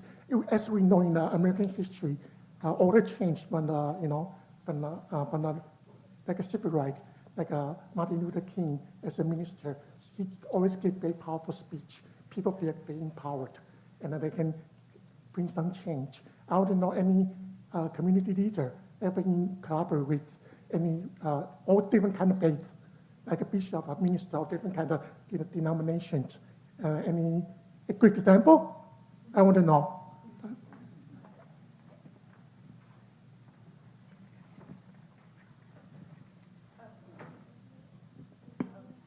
So I want to make sure I'm hearing you correctly. You're asking, are there any collaborations with any spiritual leaders or spiritual organizations have we sought after? Yeah, maybe some change. I agree. Well, I can speak from the African American community that it's deeply rooted in our faith. A lot of times when anything has happened, and we've seen this historically, they usually typically go to the churches. So I think that's a great idea, and even something that I didn't personally even think about, to be able to help spread those messages, because you do have the opportunity to reach a more broader, diverse crowd that may not be aware of this. And then that's another opportunity to have an ally. So, George, I'm going to take your advice when I get back to Austin, Texas, and reach out to those communities, because, like we said, they're the ones that have the churches and the opportunities, and the ones that are historically marginalized that need to be able to have a voice. And they also too have connections, if you want to say, in the city, and be able to bring that attention and just raise the more awareness. So at least I'm going to say Austin, I think that's something definitely as an organization, personally, I'm going to do that.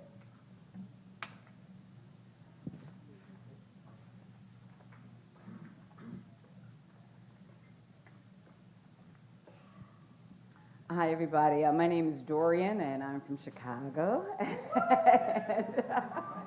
and I just really wanted to underscore a few of the things that I heard today. But let me first say, though, they're pretty amazing what all of you are doing. I'm just so impressed. I'm just so inspired.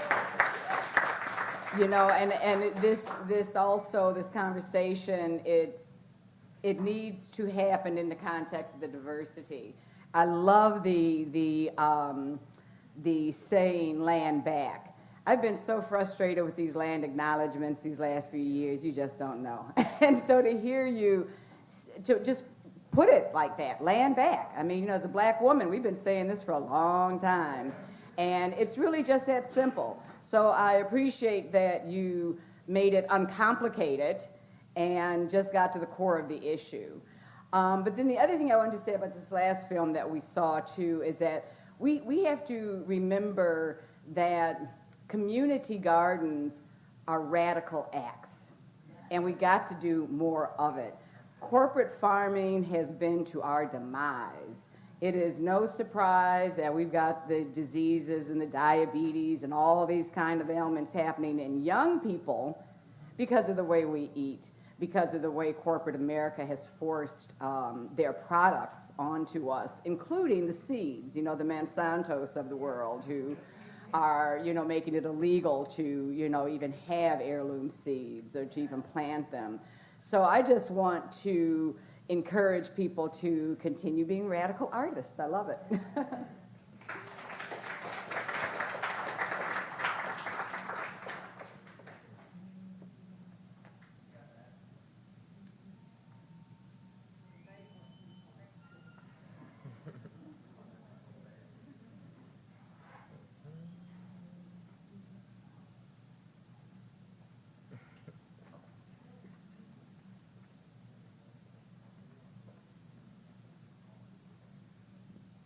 I just wanted to pay homage to each and one of these projects.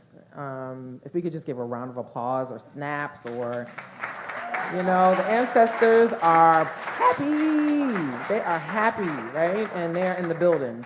I just wanted to know, will the films be accessible to us so that we could share them with our communities? And also, how can we all stay connected? Do you guys all have social media? Will there be a way for us to connect so that we can support your work?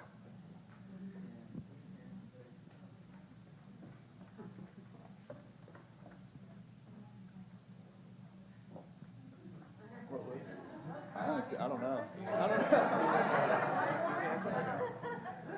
I believe that, or maybe that's, I believe they are available. I know that. No, the question was about the films being available. Yes. Yeah, that's what I thought they were. Online. Yes. Yes, all three films and info will be online, as well as this recording here. So we're live streaming, but we're also recording these conversations. So we'll be putting all this online so that people can watch this again, share it with others. Yes. But, and also too, I know that different organizations have like websites. So ours is Raisin, RAASIN. It's basically raisinthesun.org. Her name is Yeah, there's links online too. So if you go to the program page, you should be able to click on people's you'll see info. that. But I love this, and I know we also created documentaries last year. So this is our second one, and so it's some ways, if I'm not mistaken, a continuation of the stories that we shared last year. So so if you want to go on to muralarts.org/institute, there's a conversations and recordings page. You can watch actually the conversations from a year ago, or was it a year and a half ago now? As well as the first mini docs that each of the orgs created that really focused on the environmental issues that they're facing through the projects that they've just shared with you now.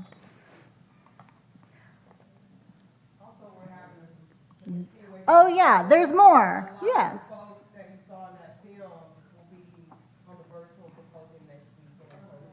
Exactly. Yes. Yes.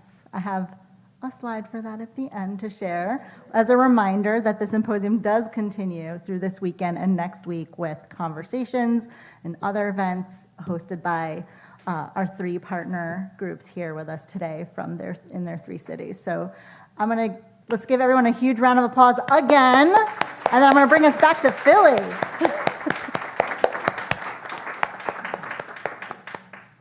Thank you so much. Okay. So for this next conversation, as I said, I'm bringing us back to Philadelphia and culture and community sovereignty, Iglesias Garden. We're going to go back to Iglesias Garden here with Cesar Riveros and with organizers Michelle Gueco and Tyrese James Holloway. And we've got Nick Esposito here from Grid Magazine, but who also does a lot of other things and has a long history here in Philly as well, joining the conversation with us as well. Did I hear something? Did I miss something? And does everyone want a 5-minute bio break? I'm all for listening to the audience here, so you're the community. We'll do 5 minutes, and then we'll have this final conversation, and then we'll get some drinks, talk, and connect. Okay, 5 minutes, though. Thank you.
housekeeping info. After this conversation, we can hang out outside again. There's going to be some drinks, time to hang out. However, we do have a stop at 5 p.m. That's when the library closes. And we'll need to head downstairs. So just giving everyone a heads up for that. We'll have from 4 to 5 to hang out outdoors, indoors, wherever, and just enjoy each other's company. Do we want to, are you guys, okay, so I'm going to introduce now, hold on, are we good? Hey, in the back. Are we ready to get going again? Okay, I know some other folks will come moseying in a second. Okay, so I introduced them just a couple minutes ago. We've got Cesar Riveros, Michelle Gueco, TJ Holloway, and Nick Esposito. I'll let you guys go. You guys let me know if you want me to go through slides or if someone wants to jump up here and do it at some point. It's up to you. All right, hey, thanks everybody. Thanks for end of the day panel. I don't want to stand too far in front of you guys in a nice happy hour, but my name's Nick Esposito. Thanks to Mural Arts for having us. I'm with Grid Magazine. We are Philadelphia's sustainability magazine. I've been in the city for 14 years covering sustainability, putting out great issues like these. You could find in these two issues covered Iglesias Garden and what we're going to talk about today. And this is our most current issue called Cash Grab, trying to stop people from cutting down trees here in the city of Philadelphia for development. So I also want to give a shout out to Alex Mulcahy, publisher of Grid over there as well. Give her a wave. So we have a great panel today to talk about Iglesias Garden. As a fellow community gardener at Emerald Street Community Farm where I work, I've been involved with Iglesias, knowing the great work you all have been doing, and we have a great conversation. So I'm going to introduce the panel. We're going to go through a slideshow about the work that they've been doing, the challenges they've been facing. We're going to watch a short video, and then we have some questions prepared for conversation. So real quick, just to see who everybody is, Michelle Gueco, sitting right next to me, joined Iglesias Gardens in 2020 after attending a land steward meeting for neighbors looking to secure land from the land bank, which you'll hear all about. Aside from being a garden member and longtime resident of the neighborhood, she's also an early childhood educator, mother, and baker, which I love because I'm the baker in my house too. All right. Next, we have TJ Holloway. He's an English teacher at Overbrook High School who's organized with Cesar Iglesias Garden since 2017. TJ has dedicated several years of organizing for racial and environmental justice through community organizing, curriculum development, and policy. TJ. TJ also got out of school at 2:34 and made it here by 3:02 from across town. So and this next bio, it was very long. I'm like, how do I chop this down? And I can't. So I'm just going to read the whole thing because it's too interesting. So we have Cesar Riveros Herrera, is a visual artist from Veracruz, Mexico, with more than 30 years from Veracruz. He's been working with mural art since 1997. His public art is inspired by communities he served throughout the years, embedded his cultural heritage, traditions, and becoming part of the collective voice, individual stories to be exposed to a broader audience, such as the one of the inmates at State Correctional Institution at Graterford Prison, where he led the creation of the 2003 to 2004 Healing Wall murals. This project opened the doors to many other art programs in Philly, prison and family court systems, and youth study center. He also, in 2005, with the support of Mural Arts Philadelphia, created the first public mural that recognized Mexican migration in Philadelphia, erecting a face to the newly mobilized populations of Mexicans who are simultaneously working to defend their rights in the U.S. and helping to bring about political change in Mexico. He believes that the history of America is made of small town stories that can be told proudly when the individual is given the opportunity. In 2015 with Philadelphia Mural Arts, and I love this fact, he broke the record of the Guinness Book of World Records for more people in a painting by number, 3,000, than any before, facilitating a colossal visual. And during the pandemic, he created public art and food justice programs for the residents of West Kensington at the Iglesias Garden that was founded with the Philly Socialists, and he promotes altar making, Aztec rituals, paper mache, cartoneria, art, processions, frescoes to exhibit the public space that promotes integration of immigrant groups in the region. Mr. Cesar. Round of applause for that man. So now I'm going to turn it over to, I think, TJ, if you want to run the slides, or... Oh, show the video. I'm sorry. Yes, we're going to show the video first, and then I'll get into the slides. Wait. Oh, sure. Can we get closer? Can we get closer? Let's be like a family here. Come on. Closer, closer, closer. Israel takes me to disrupt, so let's gonna like unify forces here. Come on. So we wasn't gonna show the video. This one I just have the idea of inserted because it's you and you was showing off with your video. Let's say why not us?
Well, that was a great introduction to Cesar Iglesias Garden if you haven't been there before. So I think someone said something reacted to that not for sale that's painted on the ground there. So we're going to take you through a presentation, TJ, is about why they had to paint that and what's been going on at the garden.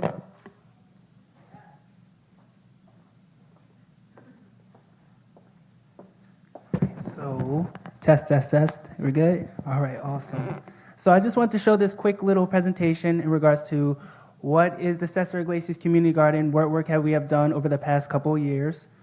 And pretty much our biggest struggle politically and socially is with the land bank and honestly, with the city when it comes to the U.S. bank liens. Over the past couple of years, 2 years, almost, we're trying to avoid 3 years, we have been bargaining with the city of Philadelphia and being in contact and in community with people around the West Kensington area.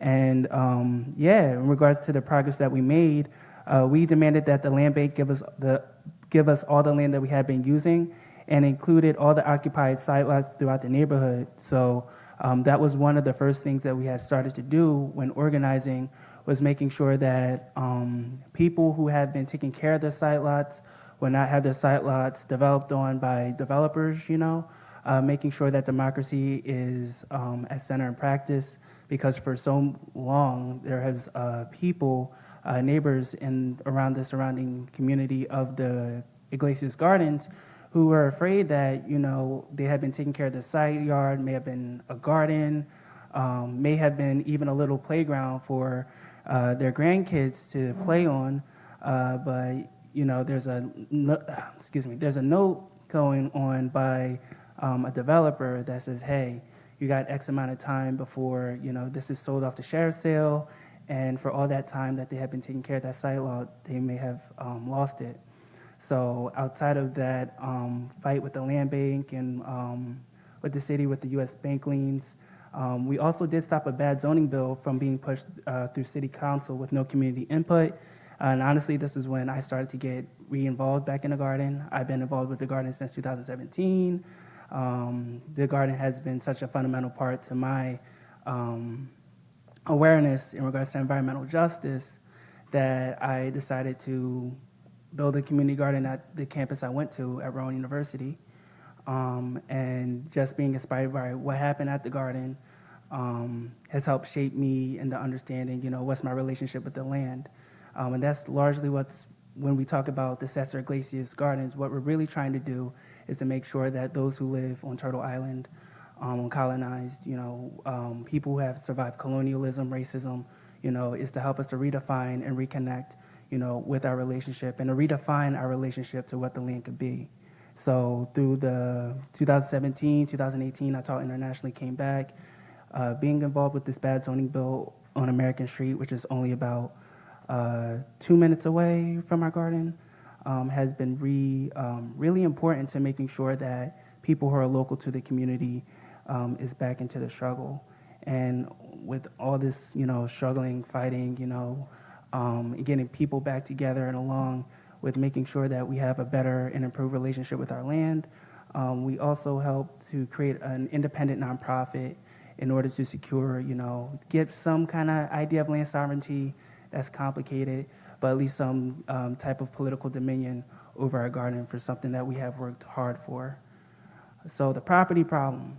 So if you look around here, we actually have this in our garden, like on a piece of wood. And whenever we actually do pretty much like 101, what is the garden?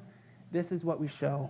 And the property problem is that a lot of the property around the area is split up between 4 different organizations, which is PHA, the Land Bank, PHDC, and also private developers. So that has been like tearing up the garden, and it's something that, over some organizing, I wouldn't say some, a lot of organizing, we are able to maintain some of these properties, but the PHA still controls 4 lots. Private owners control 7 of the garden parcels, and properties marked with the stars are still at risk. So some of these were able to get back, but especially with private developers, we have not been able to get back yet. But fortunately, throughout our struggle with the U.S. bank liens and getting people organized around that. We have had some success with not only protecting land at our particular garden, but also protecting land of people who have tended their lots for years in the city. So you may be asking, because I said it like 6 times over, what is the U.S. Bank Lien campaign? And when we're going to the campaign, we're organizing around it, we're actually very apprehensive, all right? Because when we were talking about the U.S. Bank Lien, we're told that it was like a legal black hole. And if you hear legal black hole, nobody wants to touch it. So with the U.S. Bank Lien campaign, and actually the U.S. Bank, I want to just make this as quickly as possible. All right, the U.S. Bank has a long institutional history in Philadelphia. It happened in the 1990s. U.S. Bank bought a lot of properties. The city used the equity in order to fund education and other projects. The U.S. Bank went defunct, and then that's where the whole the whole legal black hole came to be. Once the U.S. Bank became defunct, it's very hard to hold accountable in regards to, who has control of the U.S. Bank. The U.S. Bank by name also was sold off to another bank, and there's another U.S. Bank that's not the U.S. Bank that owns the land. So, that's how messy it gets. But when kind of talking about the U.S. Bank Lien campaign, we understood that there was strong citywide support for this initiative, and we understand that it adversely impacts Kensington and North Philly, where we're at. And we understand that trying to maintain focus on the need of resolution for both garden parcels and at-risk site lots. So on top of not only making sure that we connect to people in our immediate community in regards to their particular site lots, we're also in connection and in conversation with a bunch of guerrilla gardens around the city because they have also been adversely affected by the U.S. Bank Liens. All right, so this kind of goes back up into what I was saying before in regards to, what's the history of this U.S. Bank Liens. But pretty much to kind of put things in a modern context, a lot of these lands that are owned by U.S. Bank are still put up for sheriff sale. So sheriff sale is where they actually sell these properties off to people, who have cash at hand. There's a lot of other properties that are sold along with that. But our biggest issue with the sheriff sale itself is really, honestly, how undemocratic the process is. It's one thing if you have the money and to buy it, but there's also been a lot of private arbitration in between. It's really hard to see where the land is going and everything of that sort. So we definitely see it as a predatory process. And as you can see here in the second paragraph in the bold, the U.S. Bank Liens have allowed for the undemocratic practices to serve the few at the expense of many loyal Philadelphians. And really when we talk about this U.S. Bank Liens and really trying to make it connect with people, you can imagine it's very hard, especially if you're awake right now. It's really hard to, it has been a challenge for us to really revision this. And how we have revisionists is really allowing us to really try to connect with people's imagination about what this land could be. And I think that's something that we're very successful at, especially through the conversations that we have had with local Philadelphians, seeing, what their side lot and what their side yards, or even what guerrilla gardeners have been able to do. However, I can say overall, it had helped push the conversation with connecting with people's imaginations in regards to what people have already done. It has helped push the conversation forward about what we can do and how we understand our relationship with the land. All right, so this is pretty much the numbers, all right, in regards to the scale of the vacant property problem in Philadelphia. All right, there was approximately 3,600 vacant lots encumbered by the 1997 lien sale.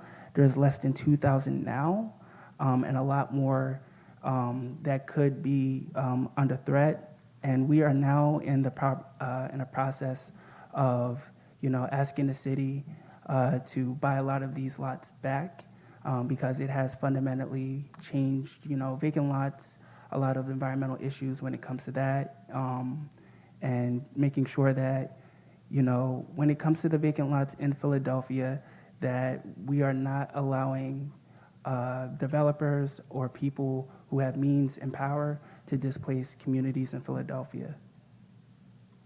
So pretty much just to make sure that, I'm not taking too much time, because this is also uncomfortable for me too, to be honest with you. All right, so what are we asking for when it comes to this campaign? There's 2,900 properties in the U.S. bank list. All right, so the payoff amount for the entire lien is around $28 million. I'm pretty sure that number may have changed. It's like 25 to 28 million. But we're also asking the city to fund acquisition of the liens from the lien holders and to initiate a public campaign asking MBIA and U.S. Bank trustees to donate the property back to Philadelphia. We said identify a funding source from the state of Pennsylvania is something else way more complicated in the process. So, a little bit of humor to punctuate, the conversation. But this is something that, I used the word imagination before. Imaginations has really both empowered us and encumbered us quite a bit when having this conversation about the U.S. bank liens. But I hope that through this conversation and panel, that we'll be able to inspire each other to really understand our relationship with the land in Philadelphia, something that we have, even having this conversation, when we talk about the U.S. bank lien, is who owns the land. And we understand that question is a colonial question. To be honest with you, it's something that we always center our politics and our culture around as regards to who owns the land. And this is something that we're trying to break beyond in regards to, homeowners own their house and they have the site lots in their property. But how can we move this conversation forward to make sure that we have a decolonized idea of the land? So I'm excited to talk about it. I know Cesar, with his work, has definitely brought a decolonial, ethic to the garden, and Michelle, with her help with education, has brought a help too.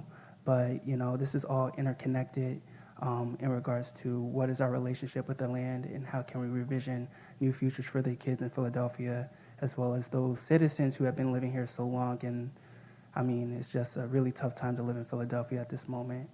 But something that we have talked about too in our deliberations about, organizing for was, we do believe that neighborhood democracy is at the heart of solving the issue of gun violence in Philadelphia. And through our work with Cesar, Iglesias Community Gardens, and what we have done with the U.S. Bank, I think we're actually making that more of a realization than not. So I'm going to sit down and be a part of the panel. Thank you for your time. Great. Thank you, TJ.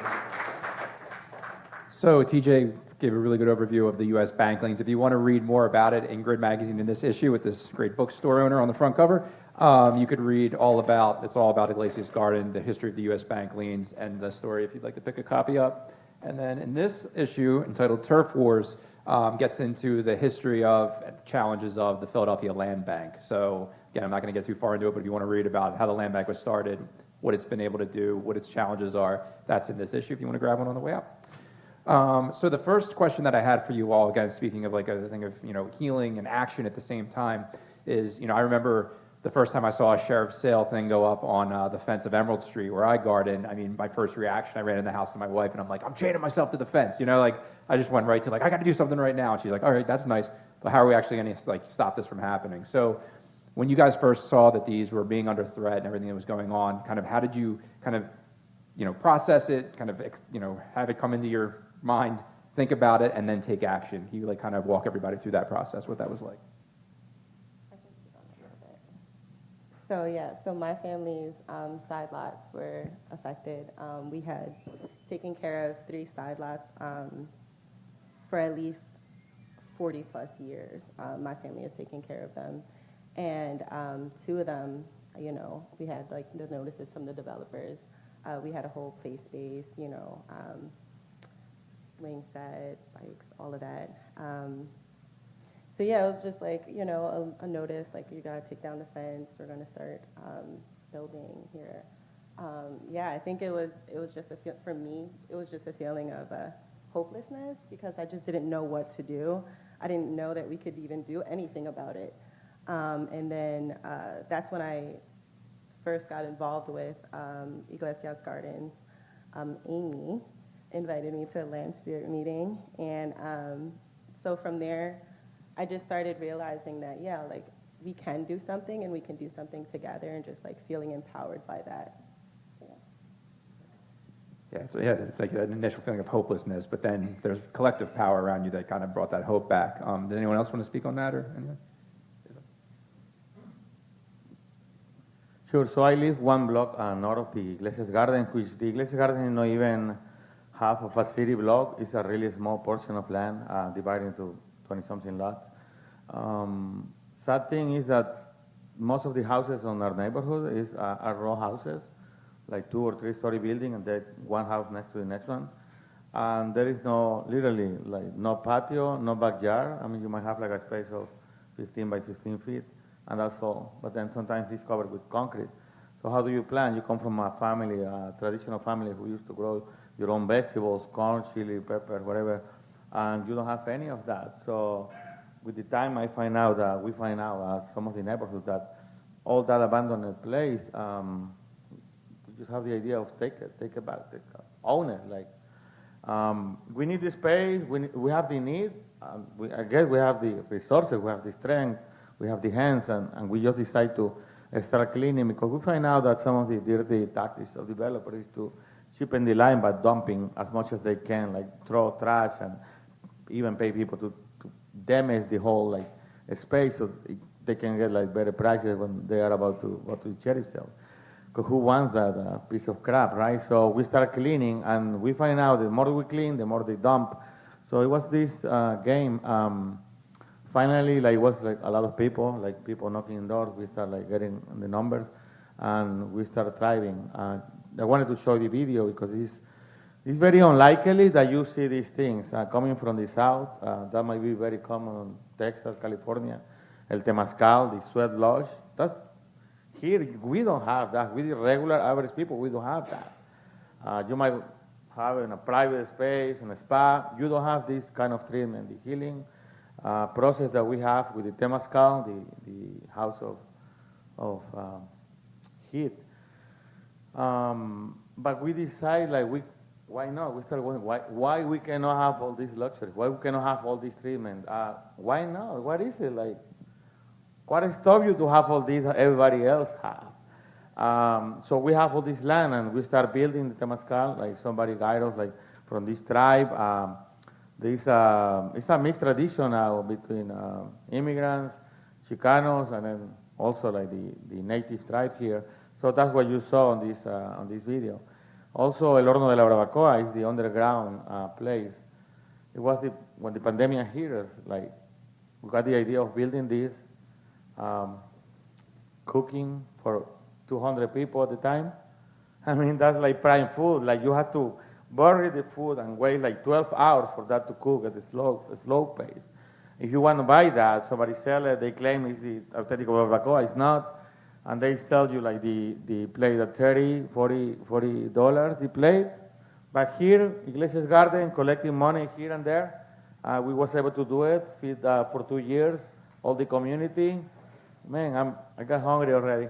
But really, so this is what I'm about to lose when we find out that all those lads were on the sheriff cell. I mean, it was shocking. In the beginning, nobody cares about it. Now we take care. It's all green. There is game. There is play. We have concert. We build so many things. Now it's going to be taken away from us. I don't think so, right? So. For that. So yeah, that's a great point. Is that you take care of it, and then all of a sudden now people are attracted to it. Now people want to come. And one tactic that was taken, colonialism was invoked a lot during this conference, and a lot of it, wrapped up in colonialism, how you refer to people, how you frame the conversation. In media, we think about this all the time. How you can really, drive a conversation with how you talk about people. And the way you all were being talked about now we call them the detractors, was being called squatters. You guys were being referred to as squatters. So I wanted to maybe if you can unpack for the audience, what that was like and how you all worked to kind of overcome that and reverse that language and being kind of categorized as that. TJ, do you want to say? This conversation in regards to squatters, part of it, it's interesting because me and Cesar, we had different attitudes about it. Generally whenever I feel like I'm certain that, I'm just being honest, whenever I feel like I'm certain doing the right thing, I'm like, whatever, say whatever, keep it moving, but then having a conversation with Cesar, regards to, you know, what that means. You know, we had two different, like, viewpoints about what that, you know, how we handle that. And I'm rarely dismissive with a lot of things in my life, but when I know I'm doing right, like, whatever. But yeah, I'm actually going to just pass this off to Cesar, because I think his words will speak for itself about, you know, how he felt about it. You can see in his eyes.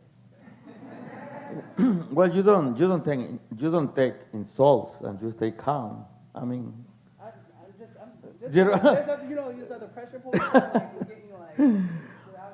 But in reality, it's like you can call your names. The reality is that we all know our reality. We know what it means to be people of color, indigenous, poor, economically speaking, because we're so rich. We understand that, and we understand that nobody is going to come to us and tell us, hey, guys, you, the less of the people, do you want a piece of land to grow your vegetables? Like, wow, maybe my dreams, not even my dreams, right? So we know we have to take, like Zapata. Who doesn't know Emiliano Zapata, the big revolutionary? He said, the land belongs to the people who tended, who worked. Very simple, very simple. So I say, wait, let's take action. Zapata say it must be true. So we took the land and now we work on it. We're gonna own it.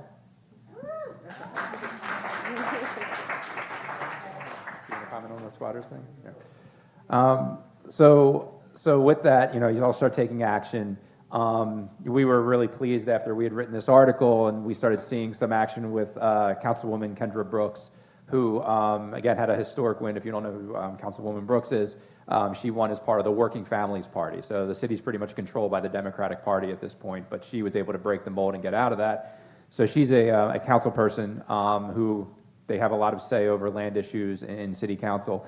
And you all started working with her and really making the case that the city needs to buy these liens back. So I guess if you guys can talk about kind of how were you making that case to her, how was she receptive to it, and what are some of the kind of, you know, the double-edged sword of working with the council, like working with politicians, working in council, what was that process like, kind of some lessons learned?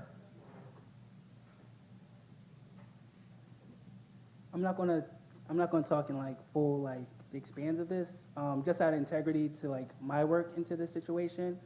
But to be honest, I guess when we talk about integrity when it comes to our organizing and what we do in regards to our relationship to politicians, I feel like it's less about our relationship with them than it is their relationship to us, to keep it honest with you. That's how I perceived it. I feel as if with the work that we have done and how we like do everything and our ethic, yeah, we're like technically a nonprofit now, but we are very intentional about, you know, how much does this nonprofit structure serve us versus that the way that we serve it, and also making sure that the integrity, can I heard? Yeah, I'm cool. All right. Also making sure that integrity of how the structure of how we organize also stays true and committed to our values, especially because of the fact that, you know, we're doing liberatory work. So that's like a real commitment and a serious commitment into what we value. Now, granted, everybody who, the best way I kind of can put this is that like we may have different ideas and visions for what world we want to build, but we all come together with the same values, and that is felt throughout the culture of the garden. We have, like, just to kind of put it, which is actually one of my favorite parts of the garden, outside of it, and it's really like petty, but it's like personal to me. It's just like we all kind of mind our own business. Like, you know, like that's kind of the culture. Just like, not mean we don't hold each other accountable, but you know, in regards to like, there's no gossip at the garden. It's nothing that, you know, we didn't write this big rule on the back of our shed, like no gossiping ever, you know. It's something that just kind of came to be, and, you know, the culture survives and, you know, creates an earnest, you know, and sincere safe space for everybody. But also when it comes to making sure that, you know, who's represented, who's centered in our garden conversations and politically, I think we create great fidelity to that, where we don't have to make too many negotiations at this point, you know, to how we're serving. Now, of course, as we're starting to get, you know, more attention, I think that is starting to change, and we have constantly had a lot of conversations about, you know, what are we to this establishment, and how far are we going to go, and what is our limitations. And honestly, not to take up too much space, I'm sorry, but even something that me, Cesar, and everybody talks about, and I said up there is like, who owns the land, or who does the land belong to, is really at the critical, like the point of our organizing, because Cesar says like, whoever the land owns belongs to whoever who tends it, and I was like, yeah, that's a good start, but then I'm like, it's good to hear you say that, but if somebody else says that, we're like, whoa, hold up for a moment, because truth of the matter is like people, tribes, people, so many people died for this land to be what it is. It's compromised, and it's tainted, and it's bloody, and it's horrible, and just pushing forward politically and trying to find that and make that real for people who come to this garden is something that we're building towards, So I feel as if, like, in relation to, politicians and, everybody else who's coming out of that, I feel like we're at the point where we set the line, and who comes to that line steps forward, who doesn't come to that line steps back, and that's something that we're trying to keep integrity to.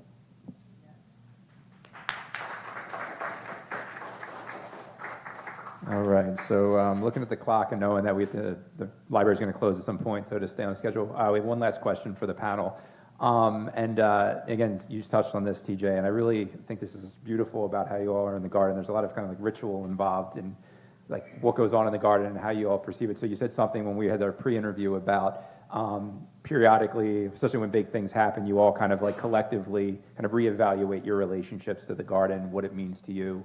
So I kind of wanted to ask, maybe go down the line and kind of ask, since you guys have done that, what does the garden mean to you today? And what is one thing that you can ask from the community to help you with this fight for land preservation and keeping the garden going?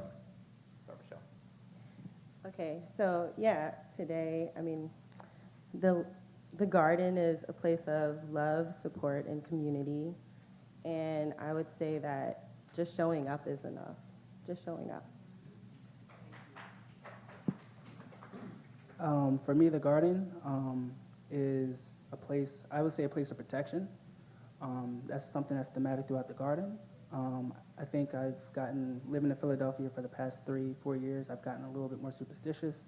I think the garden makes me feel like I'm at base, kind of, protected in my own way. And I think for the best way for people to, be a part of this fight is to honestly kind of commit and to say reevaluate your life choices is kind of heavy, but to really think about, how much of your time, materially, you can give and make that a part of your daily practice. Because I think we definitely need more people to be, on the ground, struggling with us, all the questions and all the messiness ahead.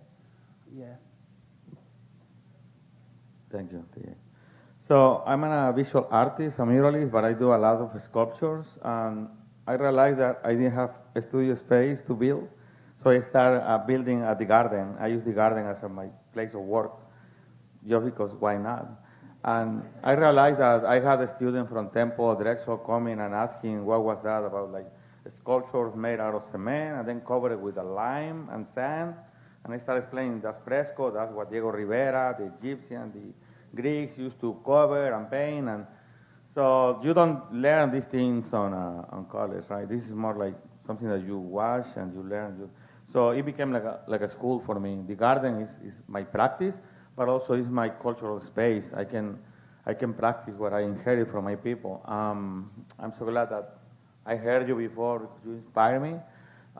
We grow cempasúchil flower, which for Day of the Dead. Who doesn't know Day of the Dead? This big celebration for one day in museums. That is it takes months of preparation for people who know the true meaning of that. So we grow Flor de Cempasúchil for Day of the Dead, and we open the garden for people who wanted to take it. And it's kind of funny because we grow and we have thousands of flowers, and then all of a sudden in 1 week it's gone because everybody take it to their own personal altar around Day of the Dead. Also now you saw the Temazcal, you saw the Horno de Barbacoa. So I would say I cannot separate my work from my life. It's personal, and I take everything personal. That's how much it means for me. Thank you. Well, thank you for that. That's a great note to end on. So again, round of applause for Michelle, TJ, Cesar, and the great work. I don't see her in here, but I also want to thank Alyssa Collier from Mural Art. She really helped put this panel together. So Alyssa, thank you so much wherever you may be out there. And I'll turn it back over to Tanel, and I'll see you all for a drink after the happy hour. Yeah, thank you all so much. Just a reminder, again, there are more conversations coming. There are things happening this weekend. Also, this Saturday, Aquamaroons game in Austin, Texas, and Sunday. Mosaic Workshop. Tuesday, Santa Fe, New Mexico. Anyone traveling that direction? And then we've got some virtual conversations. Monday, we're highlighting Kern County, California. They're hosting some really incredible conversations and sharing more of their deep work. On Wednesday in East Austin with Poder. Awesome. And then Thursday, again, Ogopoge, Santa Fe Indigenous. Oh, wait, no, sorry. I said that already. That was in person, happening before. Thursday is Indigenous Sonic Agency, a really interesting project happening here in the region. Thank you all so much. Let's continue to celebrate each other, celebrate our relationships, continue to grow them, and have fun. Thank you.